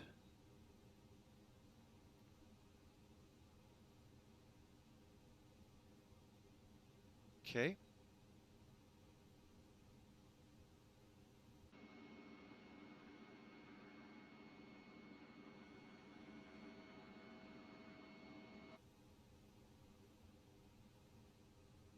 Beacon off. Seatbelt sign.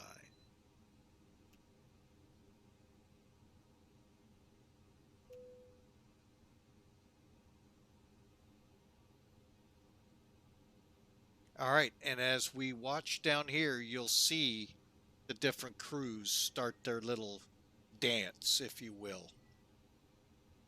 And I am going to throw some chocks under the plane so that way we can turn off the parking brake.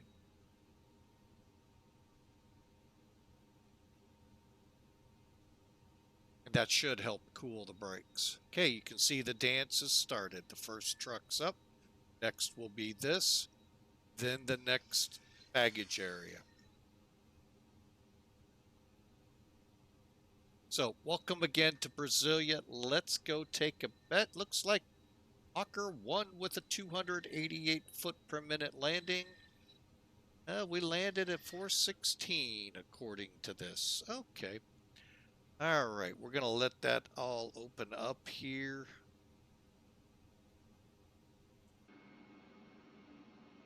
See, they're pulling in.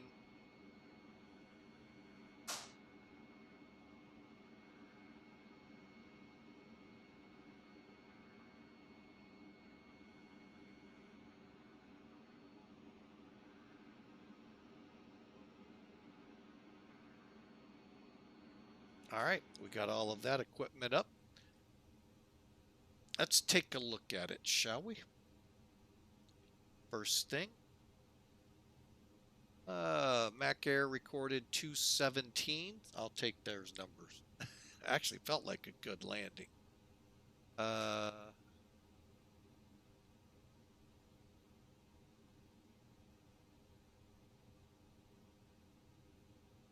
Checking.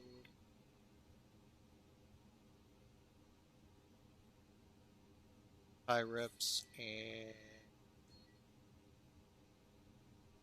full pending. All right.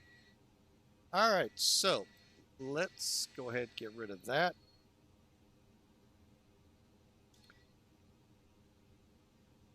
So folks, we've arrived. Let's bring in Sim Toolkit real quick.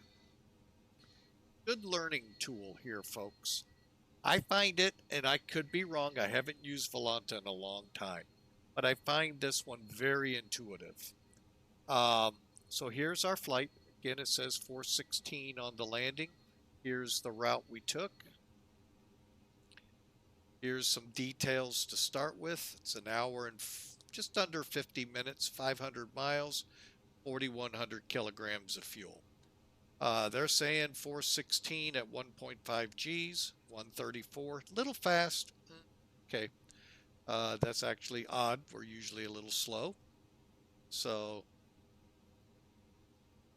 but overall, we landed 1,700 feet down the runway, 9 feet to the left. Folks, that's a really good landing. As you look at it here, 500 feet are these hash marks. I think they've got them over superimposed. So, but anyway, this is where you aim visually, and we were successful in getting it in there.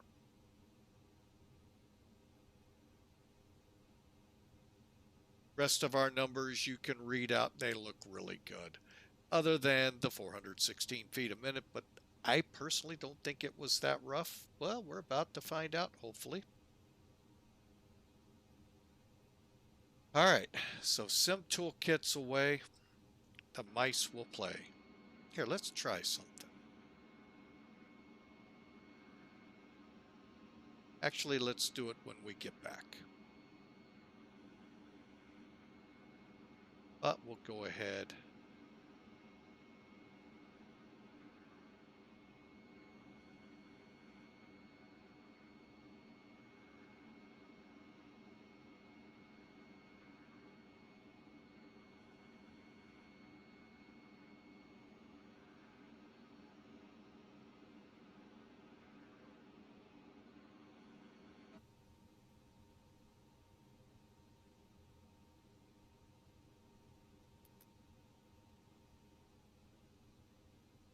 And I'm going to go ahead now, get rid of the chocks.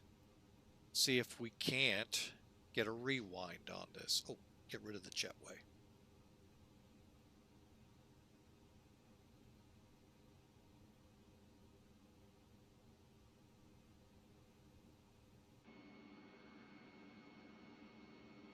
Okay, looks good. Here we go. Let's give it a try.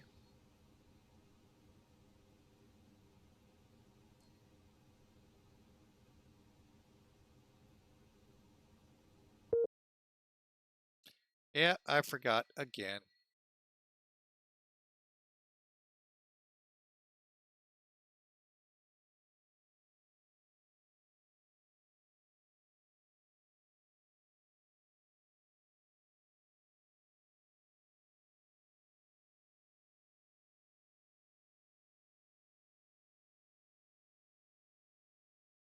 All right.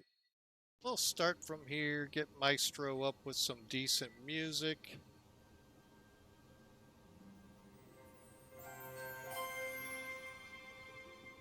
Let's see what we can learn, folks.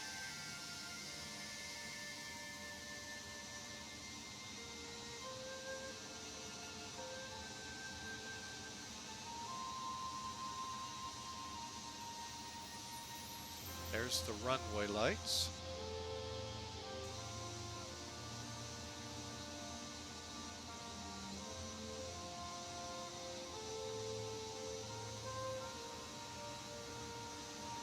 Now this bar of lights is for alignment, to help you visually align your wings level so you can land.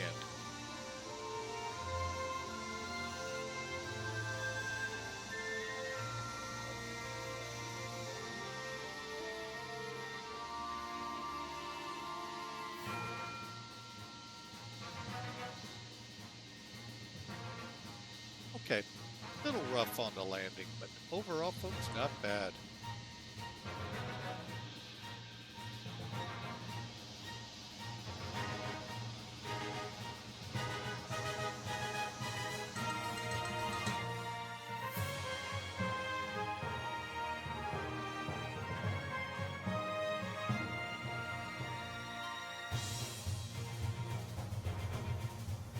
Just for you, Hawker brought it towards you.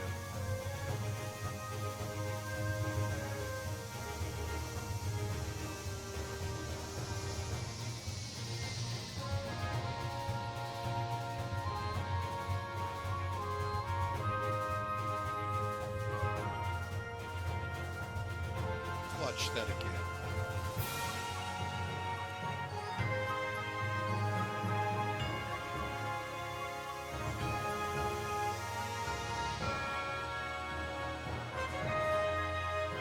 Not bad. Not bad at all.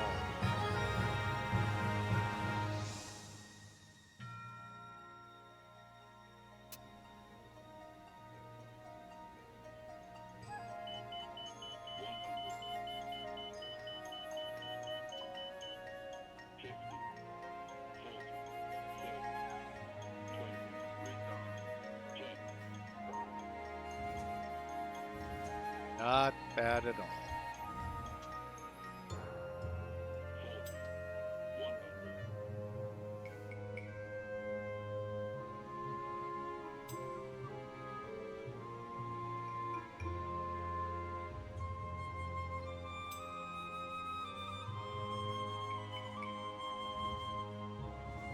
Actually, it didn't really look that bad, folks.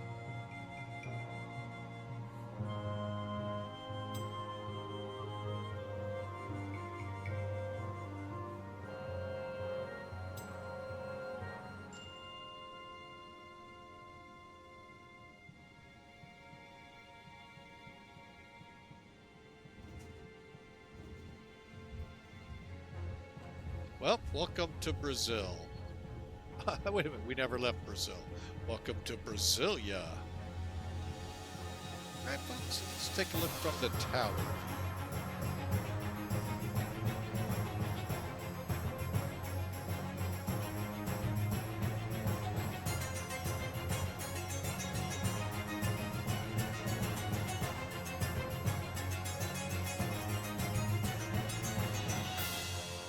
All right, folks, welcome again to Brasilia.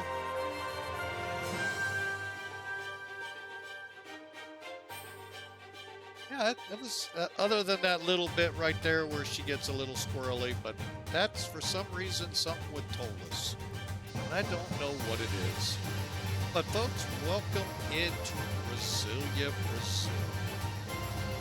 Really love this flight. Love that we got to go instrument again, even though we're, I believe, south of the equator. So let's hop into the spot here. And like I said, let's show off a few things.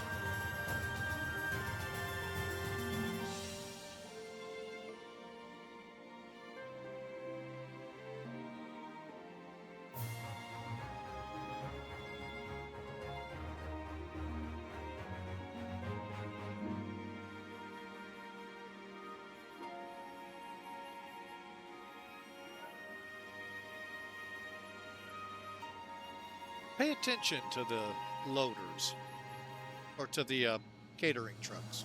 See the levelers go down? That's what I like about ToLiss. That's that level of detail. Now, if we could just put people in these vehicles, it would be great. But folks, that is phenomenal. But anyway, phenomenal flight on top of it. All right, folks, we're going to wrap it up. Later today, I'll have the flight schedule out for next week. Schedule, hopefully, Monday and at least Monday and Wednesday, Thursday, something in there will do. All right. Again, thanks for flying with Mike. Hawker wins the prediction there, and hope you all have a great weekend. I got to work tomorrow, so we'll see you again on Monday. God bless you all. Have a great day. We'll see you then.